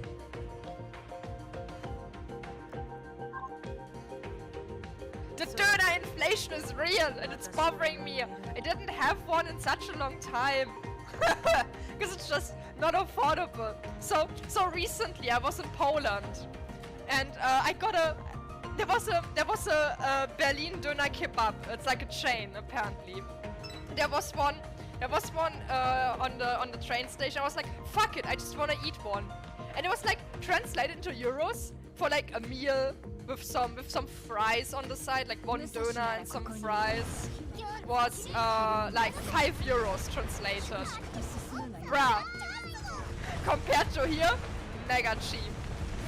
And then the most funny thing was, 2 days after I ate there, my friend informed me about a news article that just came out about that 60% of döner places in Poland have irregularities with meat and ingredients. It's just like, oh, well then, fuck me.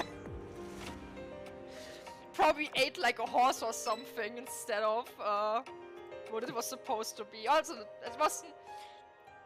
It looked a bit sad. But it was still at least one donor.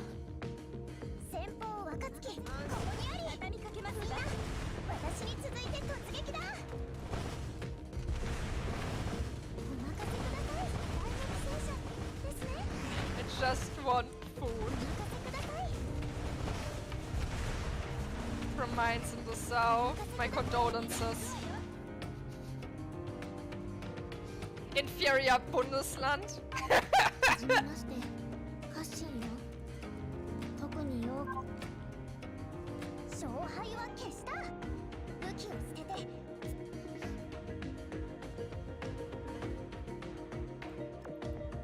So.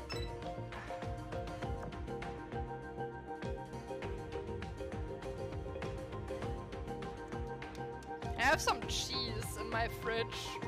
I'm just gonna eat bread and cheese.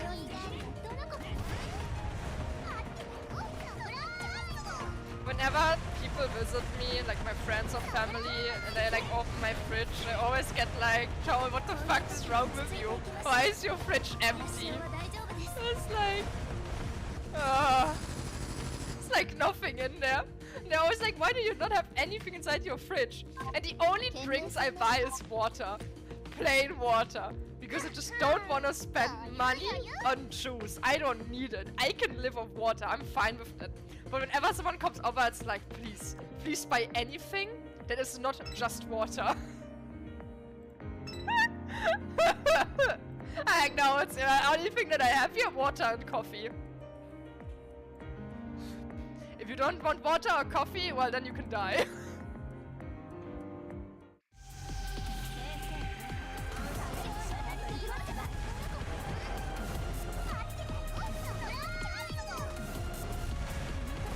Like a poor fucker. Poor little loser.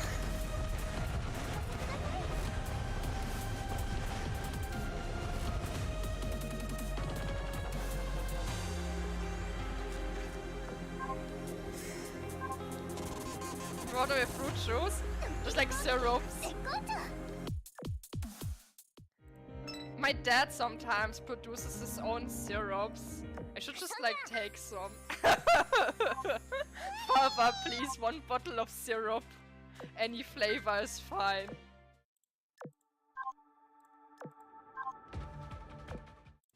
Oh, that's excellent. Oh yeah, right.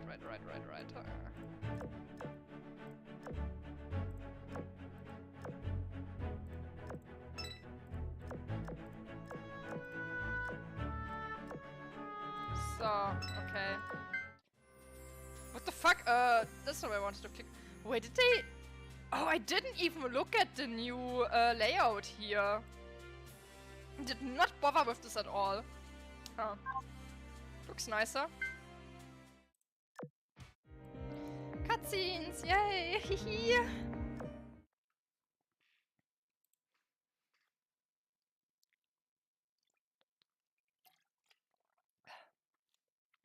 East Mediterranean Sea, Suez Canal, meanwhile with Carabinier. Carabinier, you are right. Where are you? Right here, I'm fine. I've just plunged into the affected region of the Dragon Emperor fleet.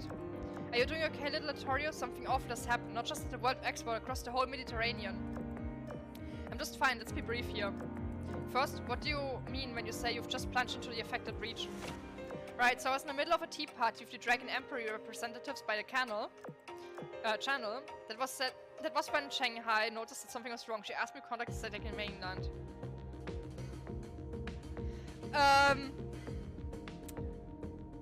Then you're a lot older than me. Because I was not born in the 19th.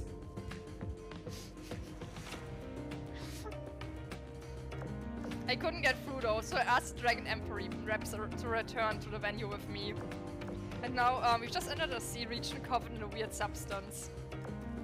I see, no wonder you couldn't get through to them. You were outside of the anomaly. The Dragon Emperor shipguards are with you, right? Carabinier, connect me to Shanghai. Commander, we have the Dragon Emperor fleet. I've been informed of the situation. You've clearly been hard at work. Our forces here are enough. Leave the anchor near the canal to us. One more thing, I hear the skybound vault in Alexandria has activated. We have no idea what's going on there. The sandstorm still hasn't stopped. If you don't know either, then we'll just have to leave it aside and hope for the best for now. We'll do what we can to help investigate. If you learn anything, I'll call you right away. I pray for your good future. Goodbye.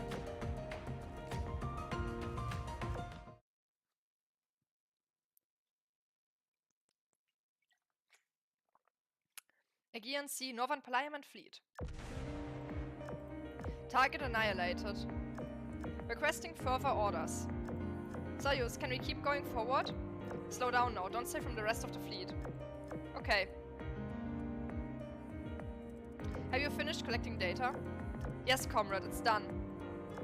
I have a feeling this data could be instrumental in advancing Northern Parliament technology. She obliterates the enemy and she gives us ample data. I call her 2 birds with 1 stone. You're 20? Oh, okay. Okay, then that's around the same age. I was confused, like, oh, that is 19? That's a lot older than me.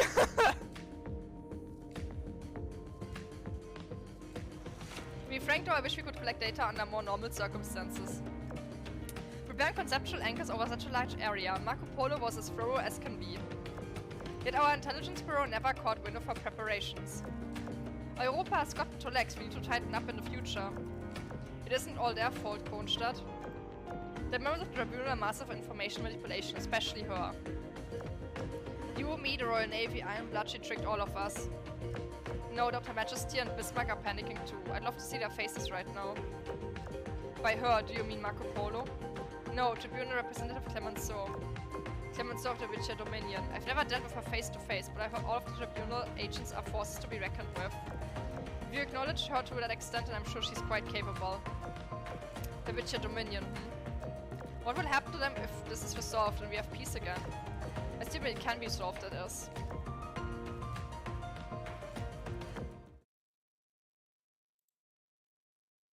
Ashes Fleet. Okay, here we go. The singularity in the NA Ocean, formerly the site of a bloody battle, was quiet now. Only the eternally burning flames that rose above the wreckage told the story of its violent past. We've been monitoring the store for some time. You don't think Enterprise has forgotten us, do you? Don't grumble here, you. It's strategically vital that we protect the singularity as long as it lets us leap to other branches. Besides, Enterprise you're talking about, she wouldn't cast aside her fellow Ashes. Maybe not normally, Ackroyd, but it doesn't mean you can be certain. Don't be fooled by the way Enterprise acts. She may look cool and collected all the time, but her emotions aren't as stable as you might think. You mean there's a problem with her hull? That's not what I meant. Even with all of our issues, she's not necessarily suffering from the same thing. What I'm talking about is a mental thing. She's been pushing herself this whole time, fighting non-stop. She has never been able to put down her weapons or have a moment of relaxation. Don't be told I'm worried about her. That's so. I guess I haven't fought with her as long as you have. Come to think of it, you've been working with her since before your metamorphosis, haven't you? Everything you said about her, isn't that also true for you? Please, do I look okay to you? Having that said, I suppose I might be a bit better at decompressing. Maybe I just have a bit more philosophical view of things. Sometimes, the more we try to redemption for our past lives, the deeper a hole we dig. It's like drinking poison to quench your thirst. I'm just a lot better at giving up than her. That said, if I sat still and did nothing forever, my mental state would surely break down sooner or later and turn to one of those kaiju you see in the Sakura movies. Why don't you keep writing Sakura? It would be grammatically correct if they just wrote Sakura. Sakuran's just... it seems wrong. It's just weird. Like I don't like that. It bothers me. Rawr, gar. Okay, calm down. A call? The caller is... Huh? Ackroyd, things are about to get interesting.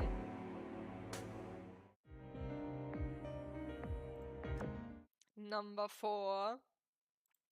Royal Navy Relay Point. Temporary Malta base. Before the conceptual anchor operation. Why does this appear so slow? I'm not gonna read that out. It's the Royal Navy Malta base.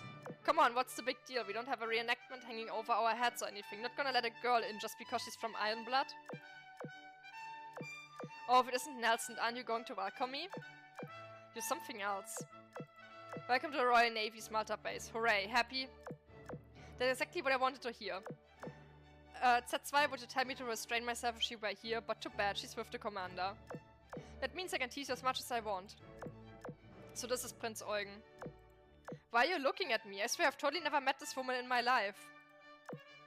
Don't get carried away, Prince Eugen. It's thanks to the commander that we can still fight. I welcome you not as Ironblood ship girls, but as reinforcements the commander kindly sent.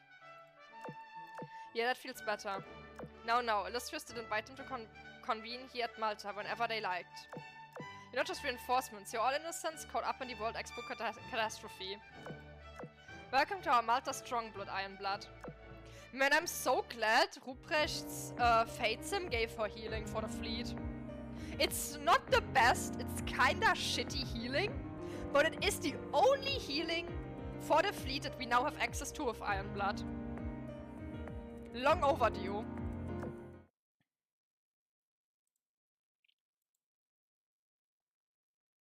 Somewhere in the Mediterranean Sea, Royal Navy Fleet. Lady Wasbite, we've been informed that the Ironblood fleet has arrived at our Malta stronghold.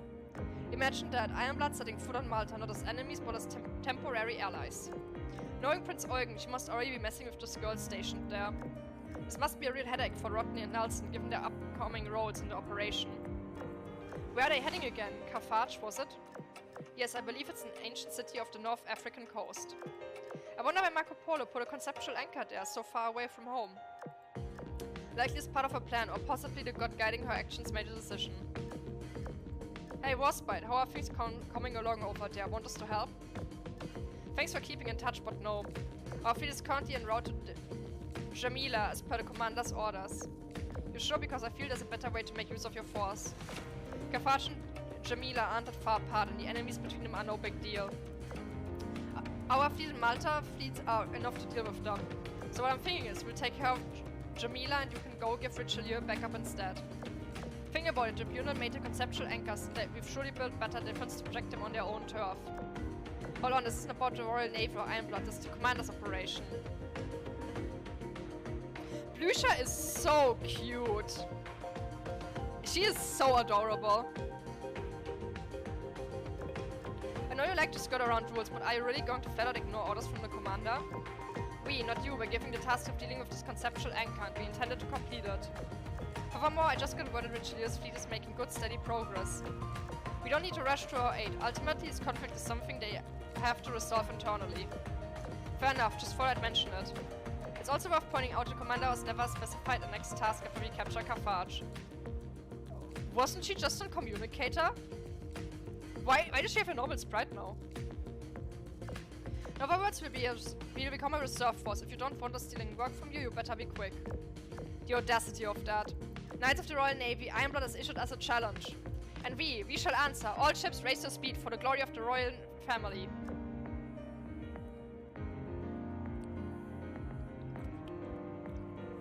I'm dying from cutscene reading. It's giving me ligma. With the battle in Toulon over, Iris Libra and the Witcher Dominion regrouped. Then they used the network to quickly travel to an inland river in Iris territory. Since some of the anchors had been placed on land, shipgirls would have to leave the comfort of the sea. They were in for an uphill battle. It seems this river is as close as we'll get, even with the advanced siren technology. I still have my reservations about using these devices, even if we have no other option. Look on the bright side, it also means that this is as close as the sirens can go. It would be impossible to protect our cities if they could teleport anywhere. Burn, what is there around us? For one, no sign of the enemy. There's one thing though. I've had a suspicion that the divine vestige may appear in the water as well, ever since the Sakura Iris mixed fleet ran into that black hole. However, that appears not to be the case. It propagates on land and in the air, but not through water. Yes, now that you mentioned it, I don't remember seeing much water covered in that substance. Even here, where it has reached the riverbanks, it hasn't seeped into the river itself yet.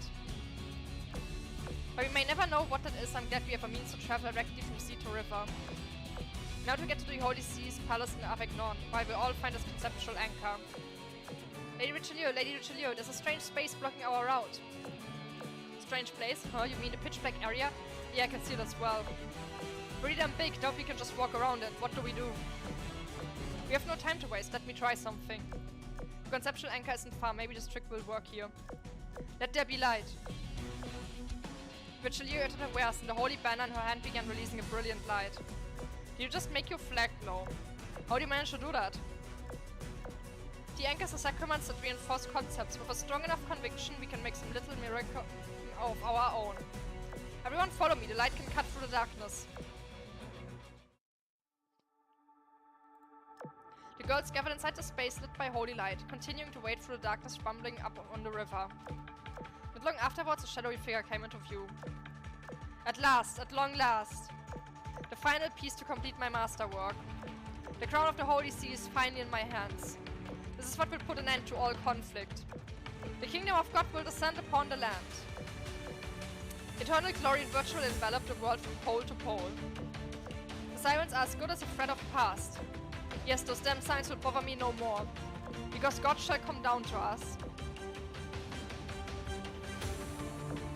I can't believe my ears. Marco Polo truly did steal the crown. Our holy crown, our most sacred artifact. She must be punished for her blasphemy. Put your pitchfork down, Marcellus. Something was clearly not right with her. Either she lost her mind or someone was manipulating her. Clemenceau did remark that she thought Marco Polo had lost at some point, but then it was too late. It's best to assume her god influenced her, warped her very thoughts. There's no point in listening to this deceitful phantom. At any rate, I will display it with the holy Iris' light. No, wait, if it works anything like the black hole Jan's fleet encountered, we'll be in deep shit if we attack it. And what if the phantom actually is Marco Polo? Don't worry, Jean-Bart, I'm not about to make any reckless decision. However, it is dangerous to simply leave it be. We cannot turn a blind eye to the contamination Memphis Meta spoke about. Furthermore, damn bastards deployed its rigging. Fighting it is done.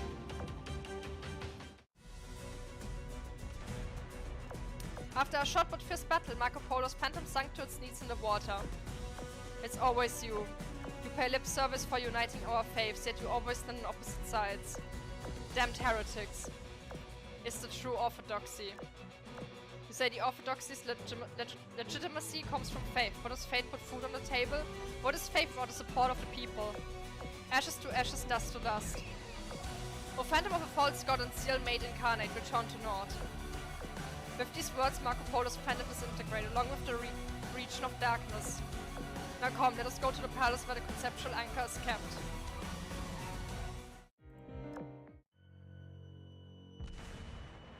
After activating the Scarbound Wall at Avignon's conceptual anchor, Richelieu's team discussed the next move. Our mission Avignon is done, however, it took too much time. At this rate, we won't be able to tune the remaining anchors. Cardinal Richelieu, shall I make the call for all of our warriors to come forward? There are also Witchen forces that have not been convinced to fight with us so far. If we are able to win them over... Indeed, I had the same thought just now. Oh, wait, is that the one I was supposed to read before the other cutscene? But unfortunately, my title as Cardinal does not necessarily have much sway back home. I've spent quite a long time away from home, and not everyone will eagerly flock to join in our cause. Despite the risks involved, I believe our best course of action is to split up. Failure is not an option. I will contact whoever I can in the Holy City. Jean-Bart will go northwest to Britannia, and Marcellus will go north to Normandy. Oh no, maybe it is the right order. I was going by numbers. As you wish, Cardinal. Cardinal, the fleet from Toulon has been battling endlessly. Many of them are in no condition to keep fighting. They would ask that you have them use the node near Avignon to return to the venue. I will ask Jen's fleet to provide assistance. Appreciate it, but that takes a lot of the pressure off our shoulders. Good, what happens next depends on whether we can get our sisters and compatriots to trust our words. Cardinal Richelieu, this is Tatu with the Witcher Dominion Special Mobile Fleet. Special Mobile Fleet? Perfect timing. Tatu, where's your fleet currently? We're at Amiens Cathedral now. Lady Clemenceau has just informed the tribunal Witchen fleet of the situation through secret communication lines. She asked that we work with you to activate the skybound walls at the conceptual anchors. What of Ironblood leadership? Have they left forces behind? She said she'd handle them personally, so we should concentrate on our own problems. Also, Cardinal, she complimented your speech at St. Helena. Solitaire told her about the speech too. She just doesn't know how to mind her own business. Lamar's reporting in. Cardinal Richelieu, I have a message for you. The skybound wall near Reims has been activated. The Templar Knights will stand by until given further orders. This is Lemelin speaking. We've also activated the skybound wall at the Holy City anchor, awaiting orders. Light signaling the successful activation of the skybound wall sprang to life on the map one after another. What a beautiful sight. Cardinal Richelieu, we were taking back the chair, not all of the era's orthodoxy. It won't be long before we won again. Yes, just a little longer. Mont Saint Michel and the capital are all that remains. Don't worry about Mont Saint Michel.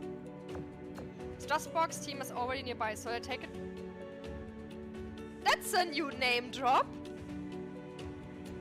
So it'll have it taken care of before long. Okay. And there you have it. Mont Saint Michel Conceptual's anchor is shining light towards the Witcher Pavilion now. Wouldn't have killed him to say something though. I understand. Thank you, John Bart. Then all that's left is the capital.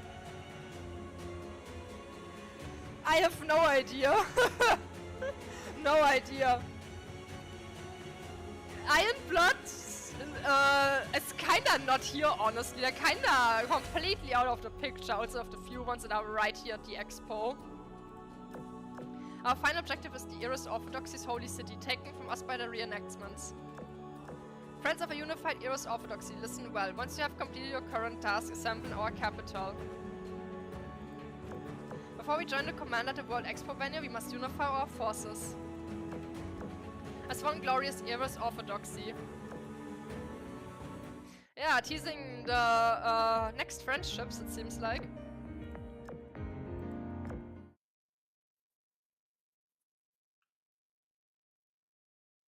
World Expo venue, Witcher Pavilion, temporary command room. Rays of light shot from each anchor skybound wall, converging in the sky above the Witcher Pavilion. Dazzling divine light shone upon the center of the anomaly like rays of hope. Shipgirls would finish their mission returned one after another to the venue through the macro-layer network. The maintenance facilities for the shipgirls gathered in the venue were working overtime. By now, nearly all of the enemies in the area, save for those around the black hole, had been eradicated. 3 remaining targets. 2, 1, that's all of them. The Transference device lit up and finally, the fleet led by Richelieu returned. The fleet was organized without separation between the one separate factions, with all the dignity worthy of the reunited Irish Orthodoxy name. But they weren't alone. At this very moment, this venue now hosted a full Azur fleet. The Eagle Union, Royal Navy, Iron Blood, Sakura Empire, Eros Orthodoxy, Dragon Empery, Northern Parliament, Selekna Empire, and even Meta from beyond space-time. The Grand Fleet was preparing for its decisive battle, and in addition, the Spear of Destiny, the key to striking down the false god, was also in its final preparations. When two concepts smash into each other head-on, one will be overwritten, all or nothing. If it goes well, this fleet might never need to step out onto the stage. If it doesn't, however, you might find yourself wishing it brought more friends, Commander. Final checks complete. All conceptual anchor signals confirmed, awaiting your final order to launch the Spear of Destiny. I was surprised by Clement's sudden seriousness. I gave the order. We need to have a sense of ceremony when the situation calls for it. Activating the Spear of Destiny system.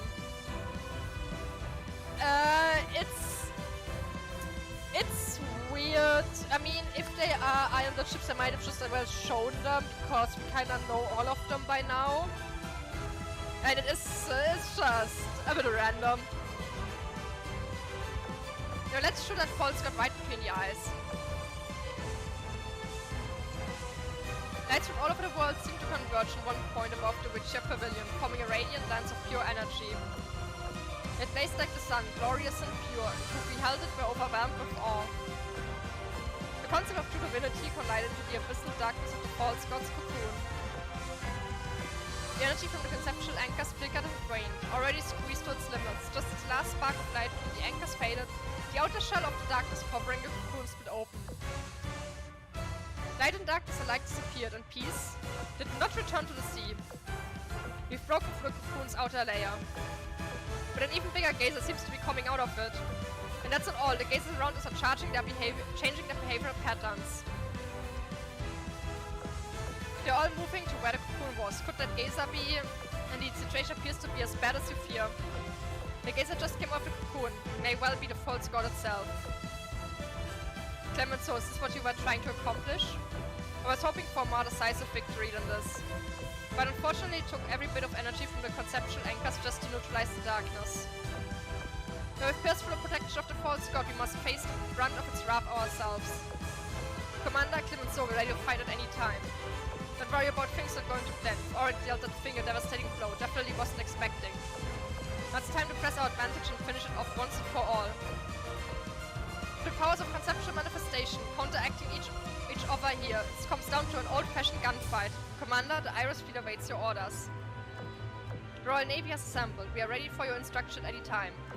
Likewise, the Northern Parliament stands behind your decision, Comrade Commander. The Dragon Emperor fleet is ready as well. Commander, let us work together towards victory. The Sakura Empire and Ironblood fleets will stand with you during this decisive battle. Likewise, the Dagna stands ready. Let us make an example of those who would trample upon our dignity and splendor. We shouldn't underestimate the power of a god that Tokyo's cannot slay. It might have more tricks up its sleeves. Having that said, we're also strong. I trust that we'll put through this crisis, especially with Helena's support. I might know what that thing really is. No, we'll know for sure when we fight. Commander, you may not be there in person, but we're counting on your support. Commander, I've played my final trump card. No more tricks, no more contingency plans. My life is now in your hands. Defeat that false god and lead us all to victory. Time to kill! Oh, would you look at that? Hello there! You look familiar!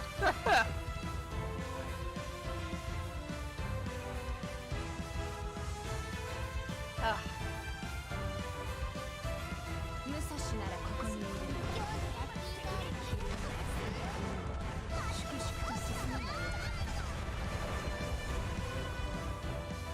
Gone!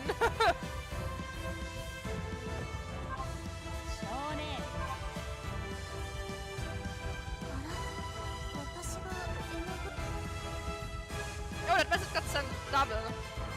No, not. YouTube chat being weird, maybe.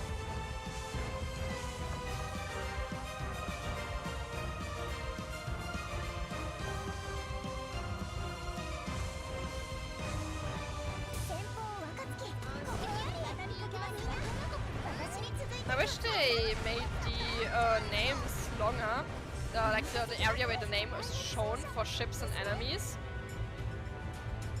It just looks bad when there's like a really long name and it just like pans so slowly. Just like have it written there, fully.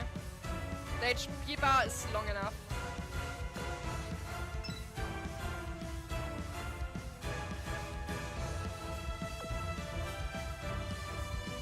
The Iris Holy Grail.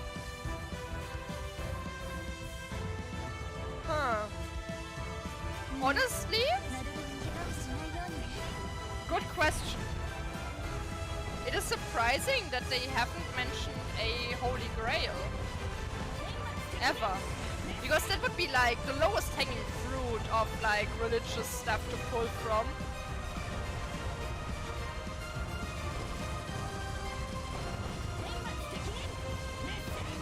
It's like kinda the most generic fantasy religion trophy.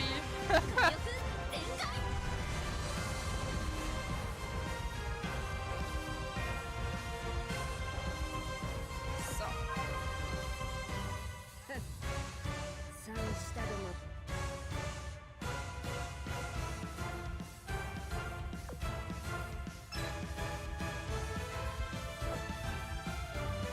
I still don't get why it's mold, honestly. Like why is the thing moldy? Like why is it creating mold out of all things?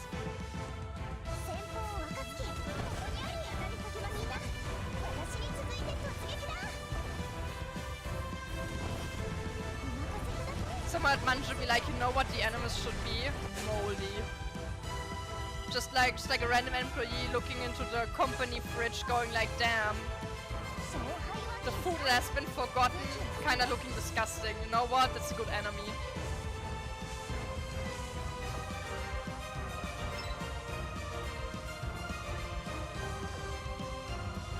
Yeah, I mean, the spear makes sense.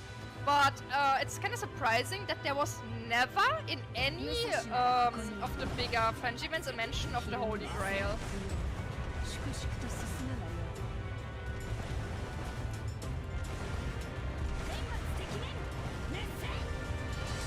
Honestly, I wouldn't be surprised if the crown maybe actually is the Holy Grail in a way.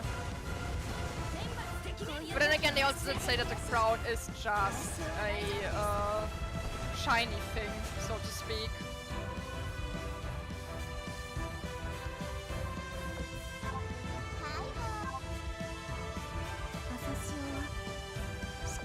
The crown is kinda weird. On one hand, characters say the crown has power, on the other hand, characters say the crown is just a shiny thing. The massive fleet comprised of shipgods from all factions set out. They closed in on the false god from several different directions. Our vanguard has scattered the enemy in our way. We'll be in position to directly attack God soon. It's been so long since I fought like this. I launched the first attack. They're giving us some trouble up in the sky. But we're no slouches either. In addition to airplanes, we also have airships on our side. It won't be long before we secure an aerial superiority. Essex formed a sentence because of the word airships.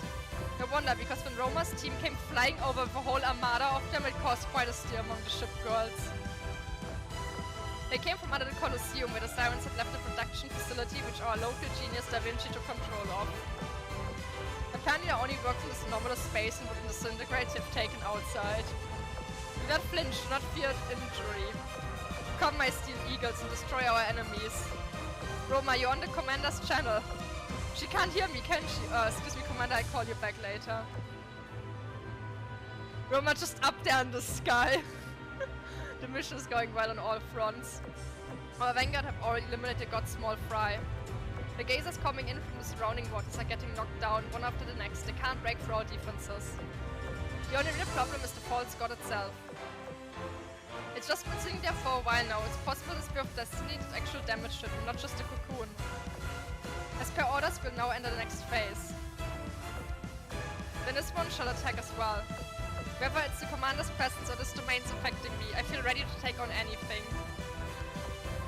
No, you mustn't. If eliminating that god is our victory condition, losing a commander is our defeat condition. Without a commander, our coordination will break down, our morale will plummet, yours included. Ensuring the commander's safety is number one. Furthermore, doesn't the Sakura... I hate that! I hate that! Just write Sakura! Just write Sakura, please! Fleet need you and your abilities to command it. Good point, this one shall remain here. Wait a minute, I got a thing.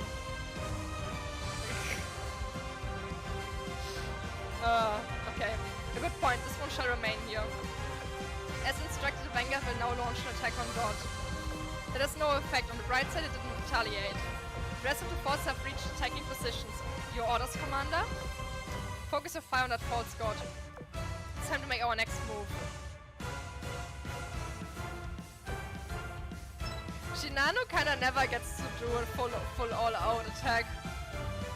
She always gets stopped.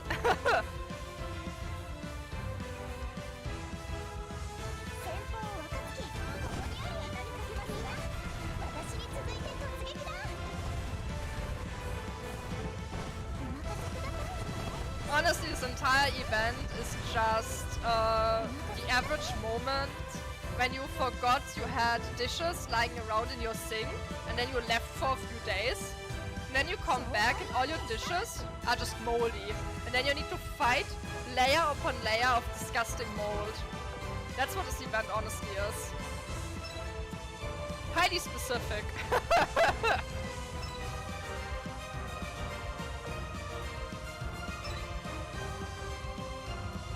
I think something that every human on the planet can probably experience is that feeling when you forget your lunchbox inside your school bag and then you find it after the summer vacations are over. Yeah, I did that 2 times as a kid. I don't know why I need to think about that suddenly. It just came to my head.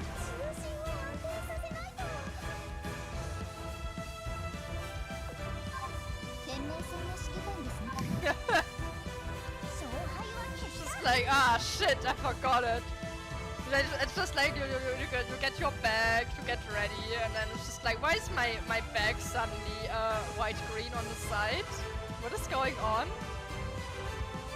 And then you just have to get a new bag because and you can't save it. It's over. Not even a washing machine can save it.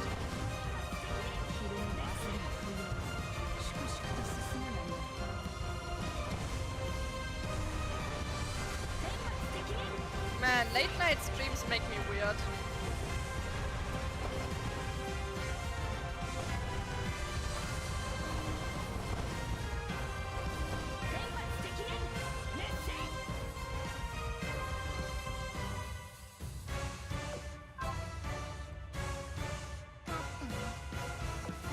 There we go.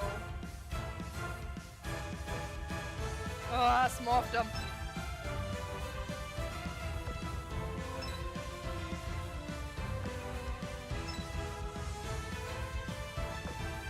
I just use both fleets for events, I don't know why, I just have it. Always have done it that way, always will do it that way.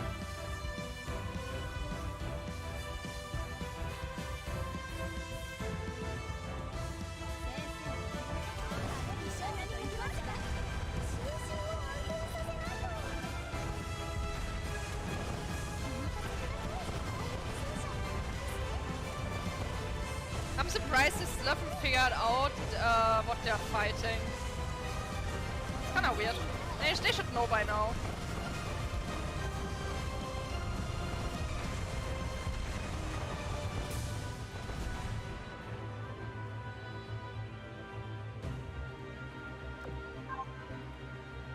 There's only one enemy in this game.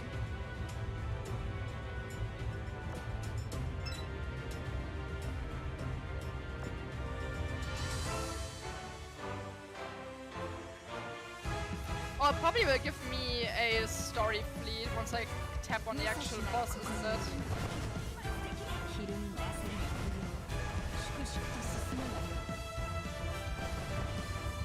Man, some of the story fleet boss fights are mega cursed. Where there is just like backline ships in the front line. Just like, oh my god, so wrong. Feels so wrong.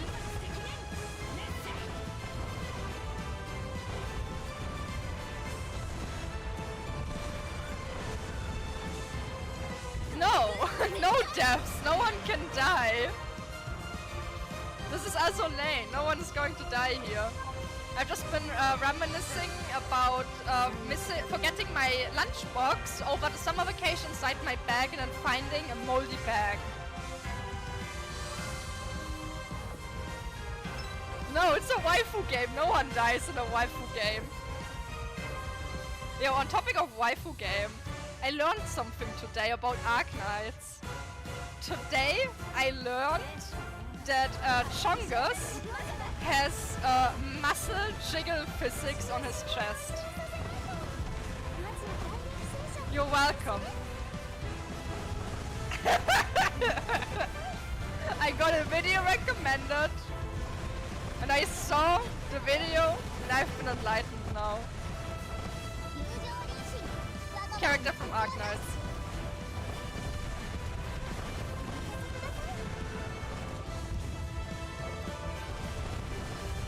It was very enlightening. It was life-changing, I would say.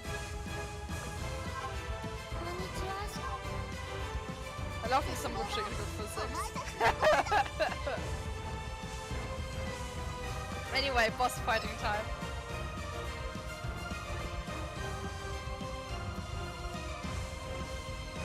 Would be cool if the SSR just dropped. First try, would be nice. So I need to buy her out of the shop.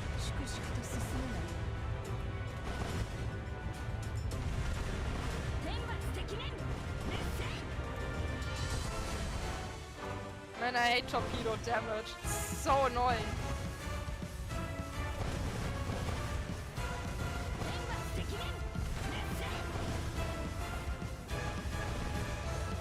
Torpedo damage? Kinda cringe.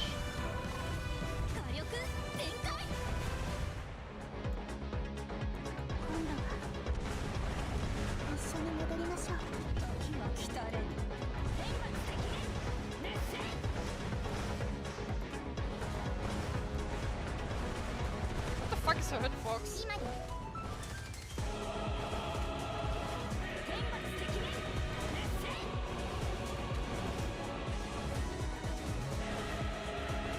She has a lot of HP!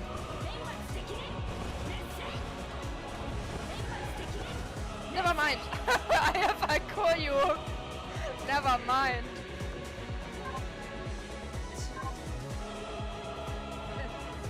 You may have HP, but I have a Koryu. Yeah, it does go hard. I mean, it's just a normal story mode, to be fair. No game overall is just not difficulty. Here we go. I could see the false gods form clearly through the monitor of my command. Floating in the middle of the layers of armor was a girl, cloaked in a ghostly pale light. This isn't working, our attacks aren't going to breach those defenses. Memphis Meta was referring not just to the mechanical body of the gazer, but also the little girl in the air. I have a guess as to why, it's only a guess, but based on what I know, I think that girl is Arbiter, the hero of Fan 5. That said, my database doesn't recognize her as the hero front, no matter what data or parameters I feed it. Even it appears as some sort of disguise, or something is using the Hierophant's vessel. Yeah, it's Devil. If the data is true, then that must be the true identity of Marco Polo's false god. I agree, the Ashes have fought against Hierophant a number of times before. She's one of the few arbiters who can be reasoned with. I have all the reason to believe that something is taking advantage of her powers and mass-produced capabilities. But beyond that, there's something deeply unsettling about all of this. Not just a false god, but a gaze as well, the swarms of enemies in a white substance. Where I am from, just about everything is a bad omen, but even that's varying degrees. All I can say is I'm afraid you guys have opened a terrible door that can't be shut again. When Memphis Meta rescued Shinano and her fleet, she mentioned something similar, an enemy beyond our cognition. But I wouldn't say no more about this matter, even your meta could tell me nothing beyond I cannot say.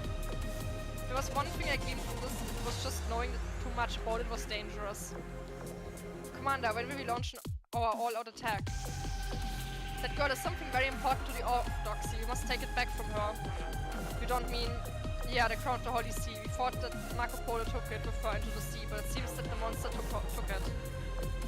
Marco Polo can be judged at a later time. Most urgently, we need to stop the crown from being corrupted.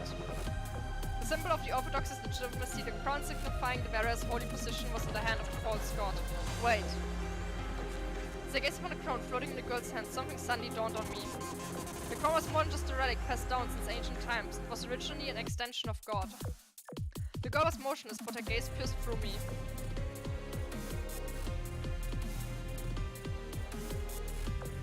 It was her, the figure that had appeared all countless times in my nightmares. Commander, what's wrong? You look pale. That is a threat to our world that can't be allowed to exist. Hit her with everything you can. Yeah, she is. Shoot her down. Also, yeah, story fleet. At least it's not cursed this time. Oh, there's also Impero in the fleet. Interesting. She wasn't at all in the entire event story, but apparently she's here.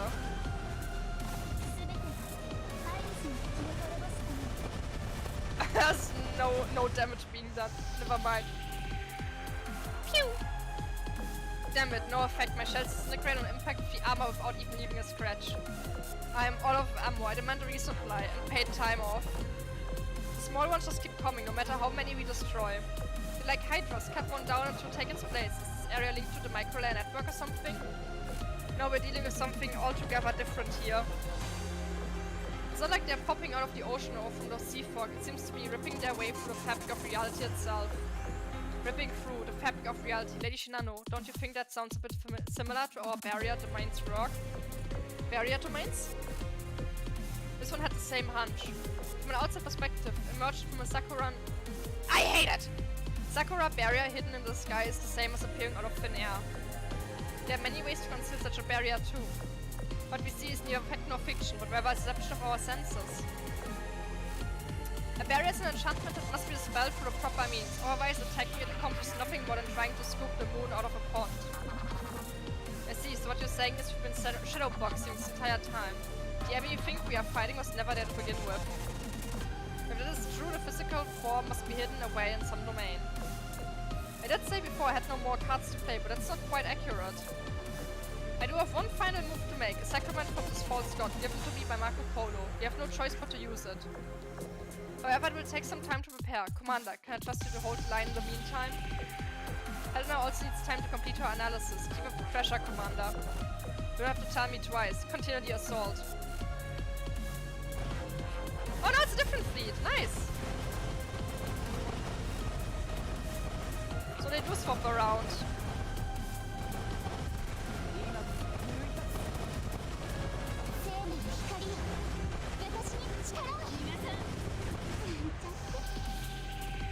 Oh, that is a cool looking artwork.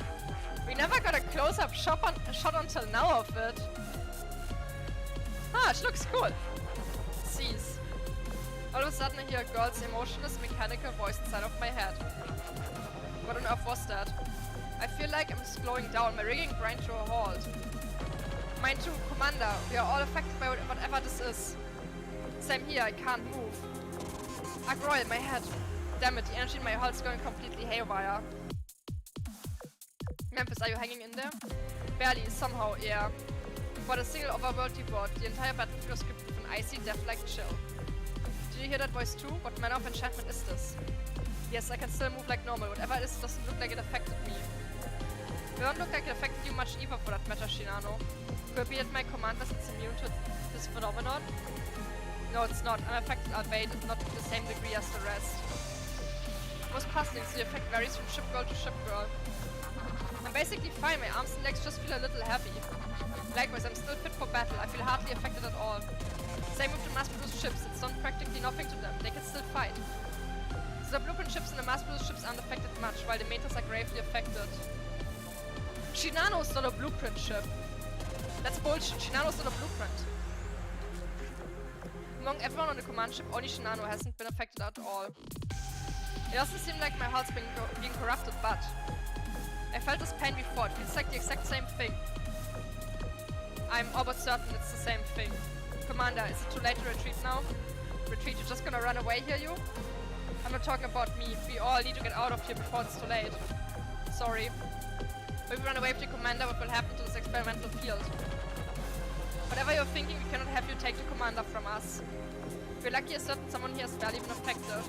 Gascon for direct connection to the cognitive space. A black sun, quietly burning in the dusky sky. The black sun. This is the over-sacrament Marco Polo received from God. Correct, the problem with it is that the nigh impossible to control. How's everyone? Can you move freely? Yes, thank you kindly, Clemenceau.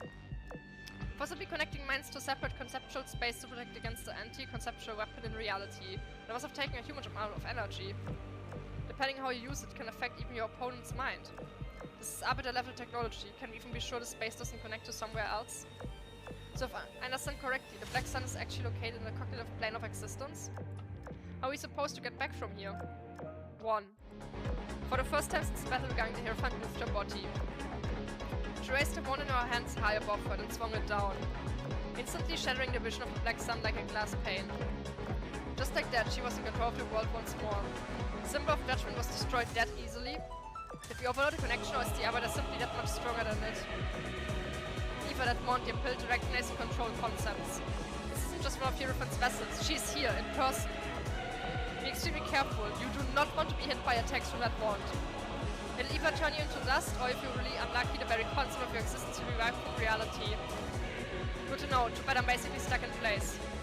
At least those attacks are time-consuming and short-range. Commander, rush here with the mass-produced ships and reorganize our fleet of the blueprint ships. The Hierophants skip on everyone splitting up. Keep her busy while we get back to our fleet. Still this fleet here though. No, now it's swapping.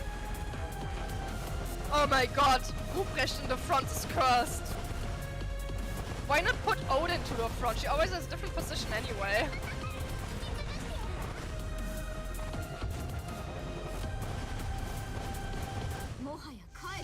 You controlled the mass-produced ships and used them as shields for the ship girls who could still move.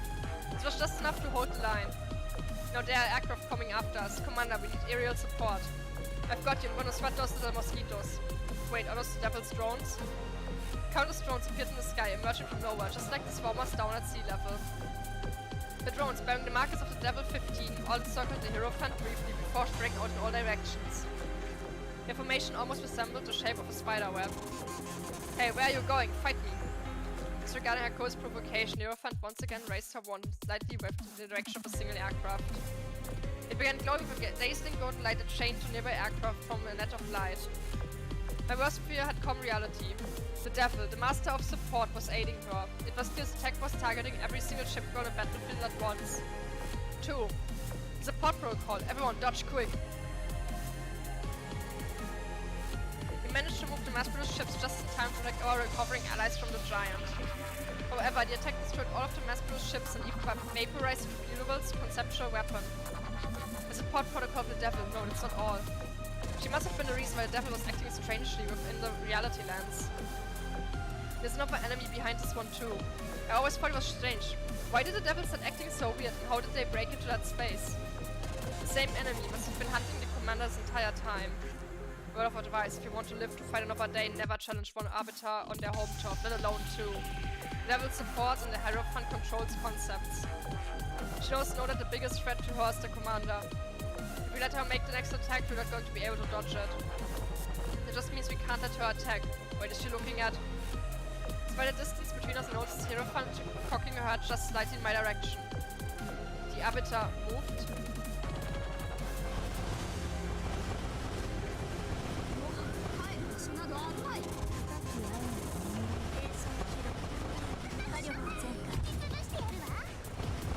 We are Ruprecht gun.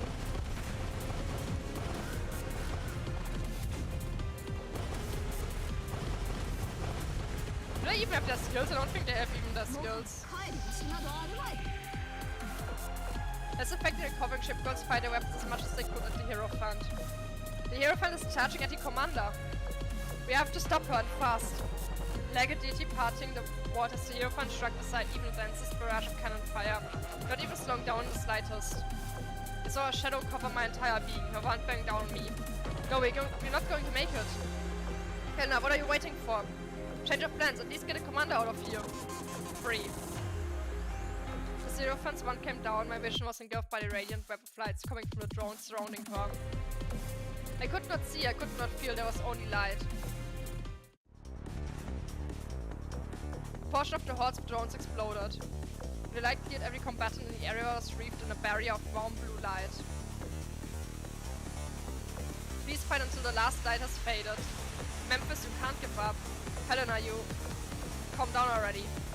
Helena, you can't be... Disease of mistaken identity, I'm sure. Here you are of the ashes. Any more questions, I'll disable that barrier. No, I get it. It won't say anything, except that you're not the Helena I'm thinking of.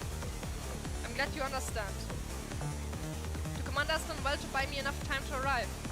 The Devil's mainframe is no longer here, so you no longer need to worry about the supporting drones. This barrier should help the others recover from the Hierophant's restraints much faster. As long as the barrier holds, you'll find that her conceptual attacks have little effect. But know that it won't hold forever. You'd be wise to settle the score before it wears off. Also be aware that the barrier won't protect you from direct attacks. Commander, please continue to lead this battle. I need more time to corner her. The Hierophant was never made to fight a large number of enemies at once. This is the best chance we've got. Now the Devil's support and her strongest weapon neutralize the situation within our grasp. We hardly have to aim at her giant rigging too. Though it remains to be seen how effective our attacks are going to be. I'm sure the commander will have no problems locating all our weak points. Everyone grasped the glimmer of hope that had broken through the despair. Also, this music is pretty damn good right now. Like harsh travelers arriving at an oasis. The second wind that swept through the entire fleet was truly heartening to see. However, hope alone could not resolve the two main problems at hand. First, we haven't found an effective way to damaging the Hierophant so far. Second, and perhaps more importantly, everything rests on the assumption that we are fighting Arbiter, the Hierophant 5. The assumption that she had not been caught someone else. Even though I could feel her overwhelming gaze upon me. It was an eerie, emotionless gaze, even revolting. Split. Did the Hierophant just take off her rigging? She's accelerating. Commander, watch out! The Hierophant suddenly accelerated, unburdening her rigging. At lightning speed, faster than the other shipgirls could react, she arrived above the command ship. Nobody could stop her now. Save for Shinanu, who was on the deck of the same ship. This one won't let you. Next moment I heard the sound of wind chimes.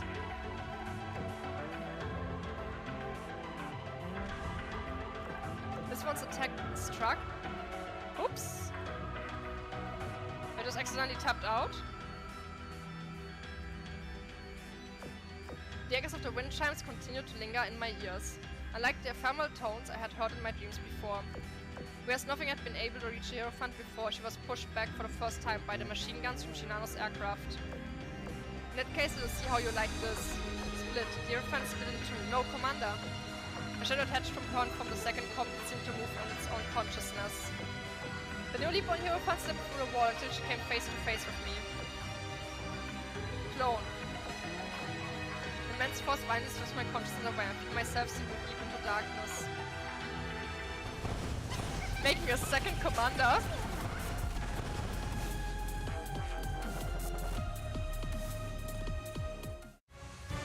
Oh! Okay. I see. Stage over. So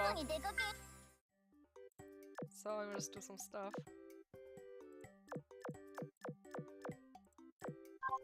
So... my commissions are back again. Once again, they are back.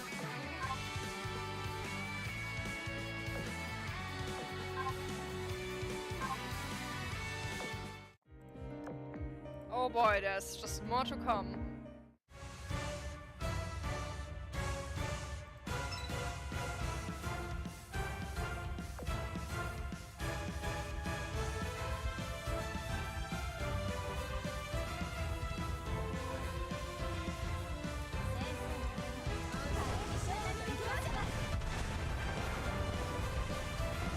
Come on, get hit by torpedoes.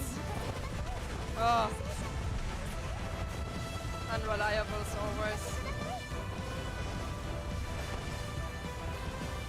There's these little shits now on the stage, I see. They need to shoot them down. Oh.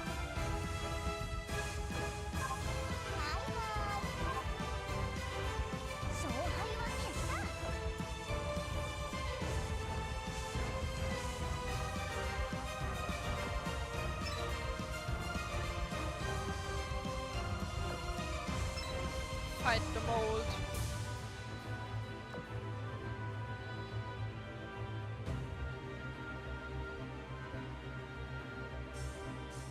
This is probably one of the time-wise latest streams for me I've done in a very long time.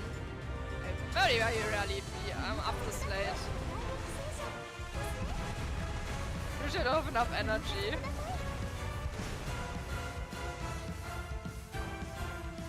No energy whatsoever.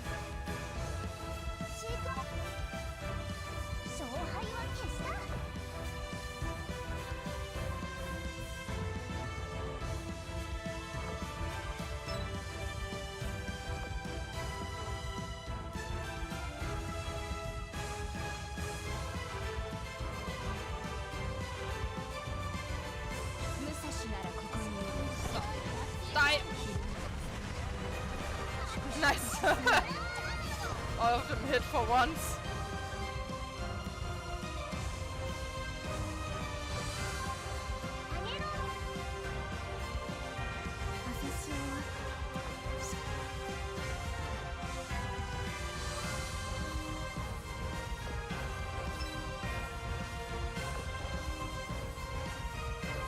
I said I wanted to eat like an hour ago, but I don't want to stop now because I'm so close to finishing the event.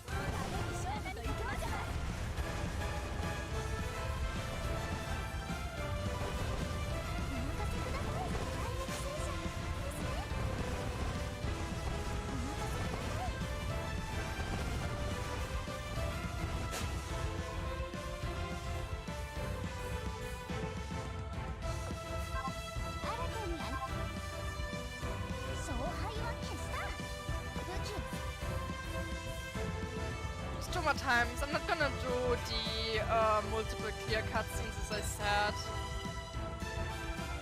It's just gonna be too long if I don't just like farm it out. I don't wanna do that. You go to sleep at some point.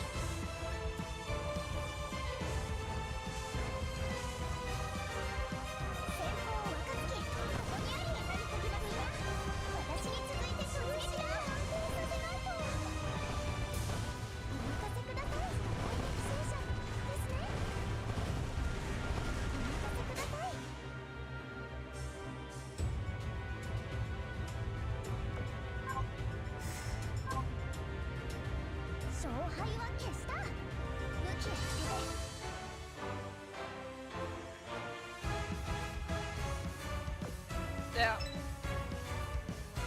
Alter, Rare Ships, go! Random bullshit, go, honestly.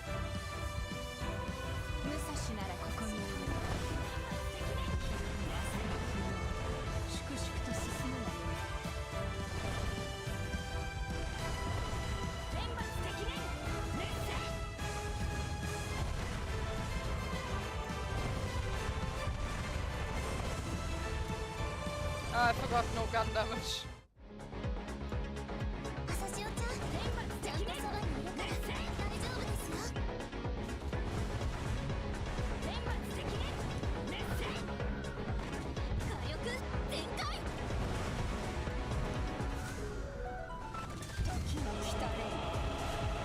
Man, the lightning skin for weapons fits so well into Musashi. Just like a must put on her, honestly.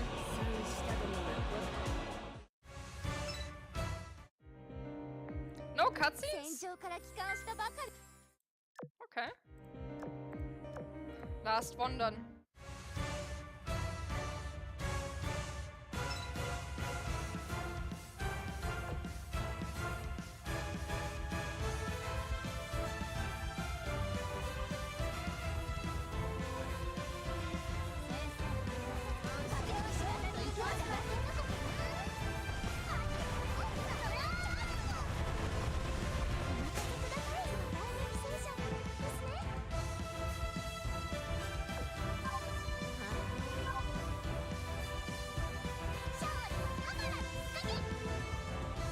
Oh my god, submarine's gonna be finished. I've been like so long already on the leveling way.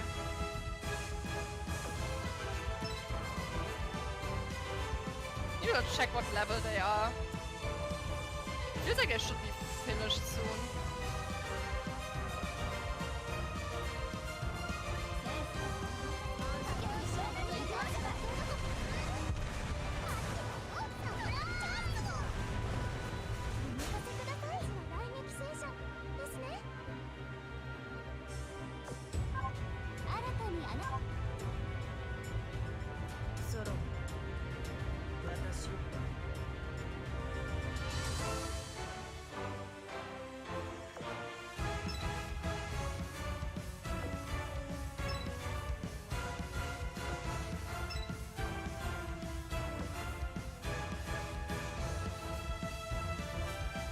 Throat doesn't hurt as bad as yesterday, but it's getting bad again.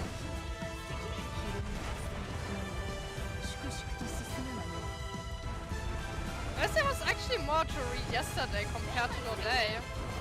Like so far, it's been 2.5 hours. It is shorter than yesterday for the point we're at.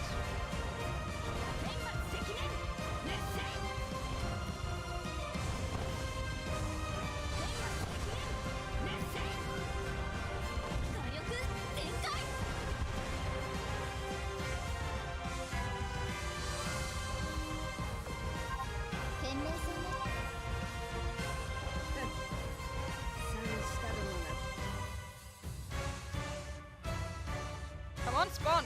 No. Okay. Take your time, boss. Take your time.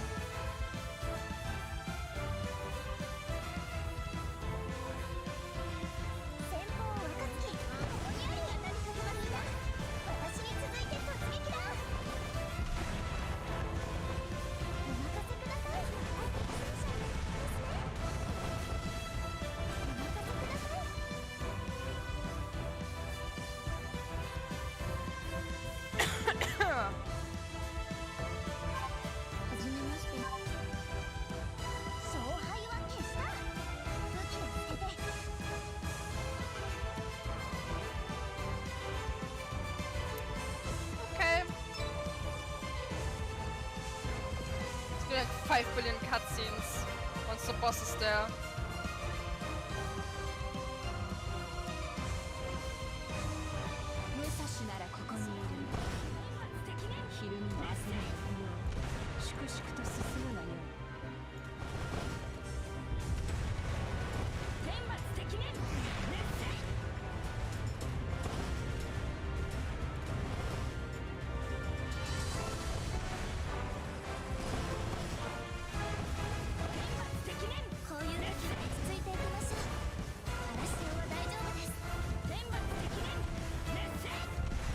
I hate it that they still to this day haven't done it in a way that you can disable the artworks popping up. Like, I understand why they're there, but it's just like, oh, fancy shit. Annoying.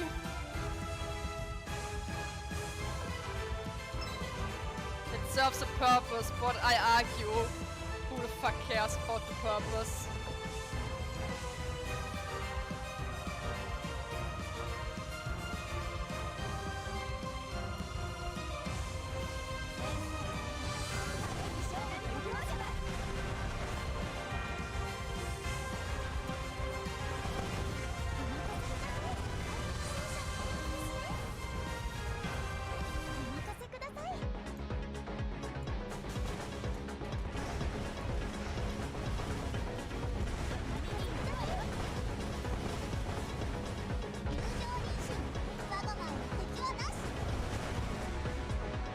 Gone.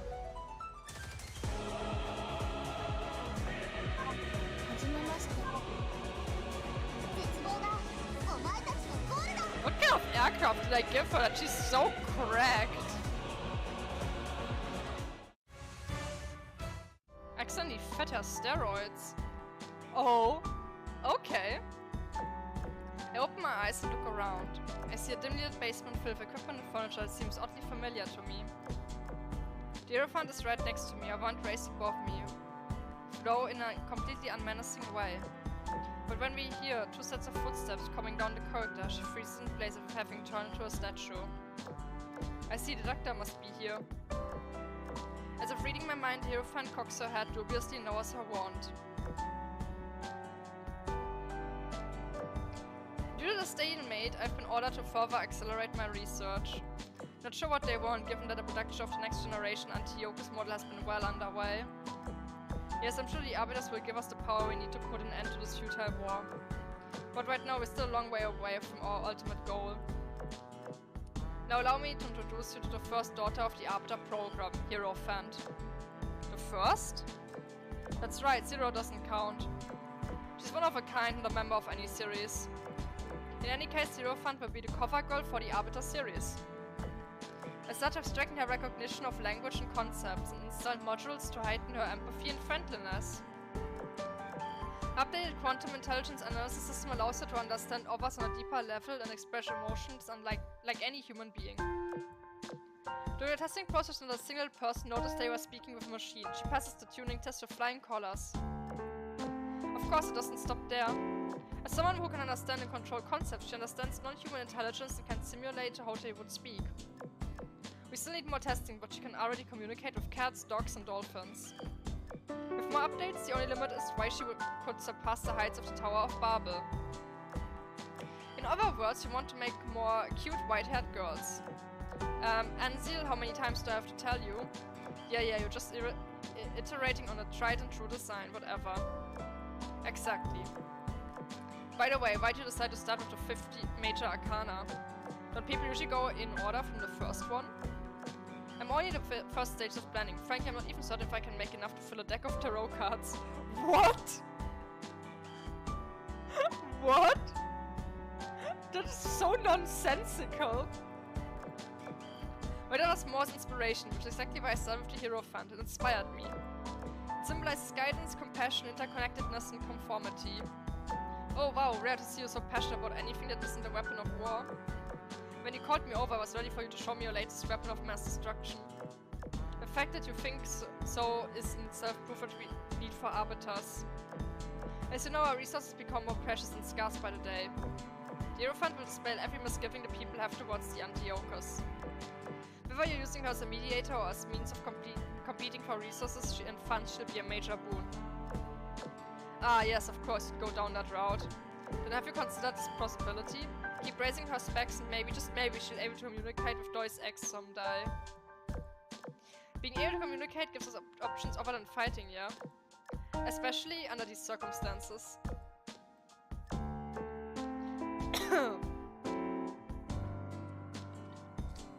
Whoa, nasty look, what's that supposed to mean? Come on, Commander, what do you think? Why is she asking me? What am I seeing? Is this an illusion or is it a memory played by that recorder AI? The Hierophant also looks to me curiously, as if waiting for my answer. I have no fucking idea.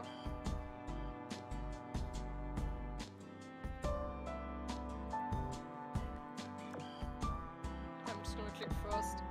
The concept of the enemy isn't necessarily set in stone. If two parties can communicate, then peace must be an option. Exactly, not just the commander because of your aptitude and abilities. Those girls you only see you as their commander because you've earned their trust. Unseal approached from the darkness. Her figure was indistinct, but her voice was clear. Thanks for your help, Hierophant. Are you getting along with my assistant here? There's a flash of light inside the girl's eyes.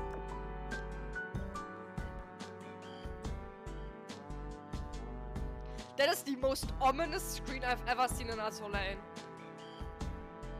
White light fills my vision, erasing Unseal, Aos, the Hierophant, and the entire space we were in.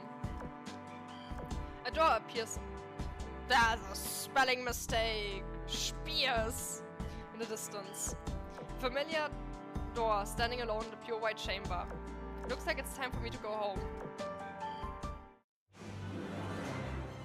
The scenery changed for a third time. Now I see the buildings of the World Expo venue.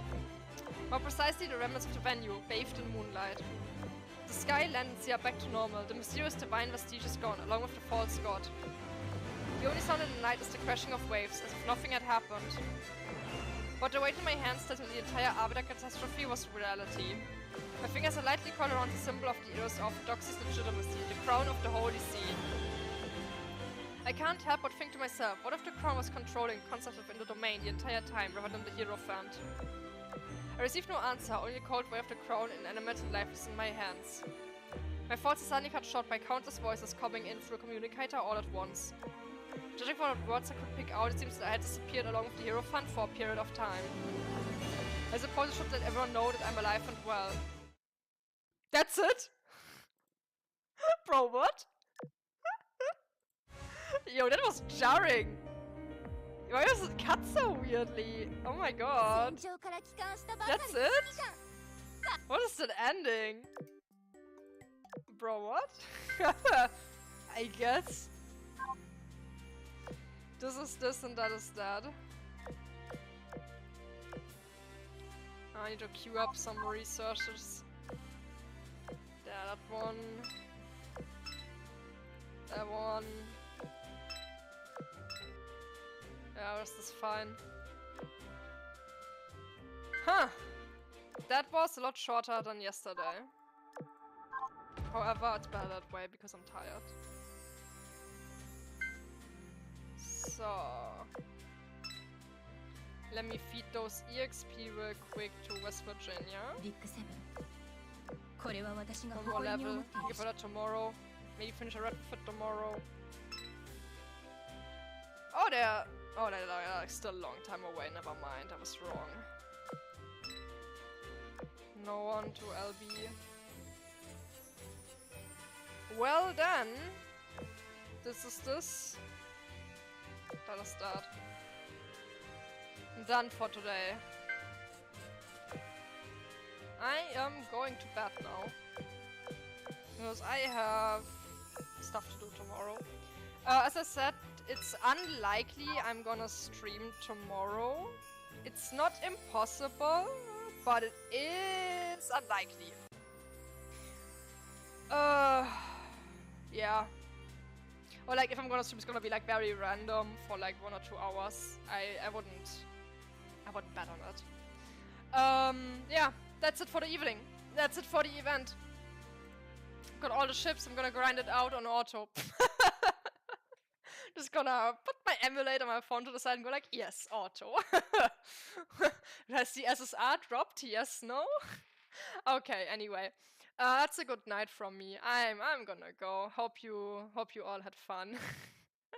Maybe show up next time. So yeah, goodbye. Have a nice evening or night or morning. Bye bye.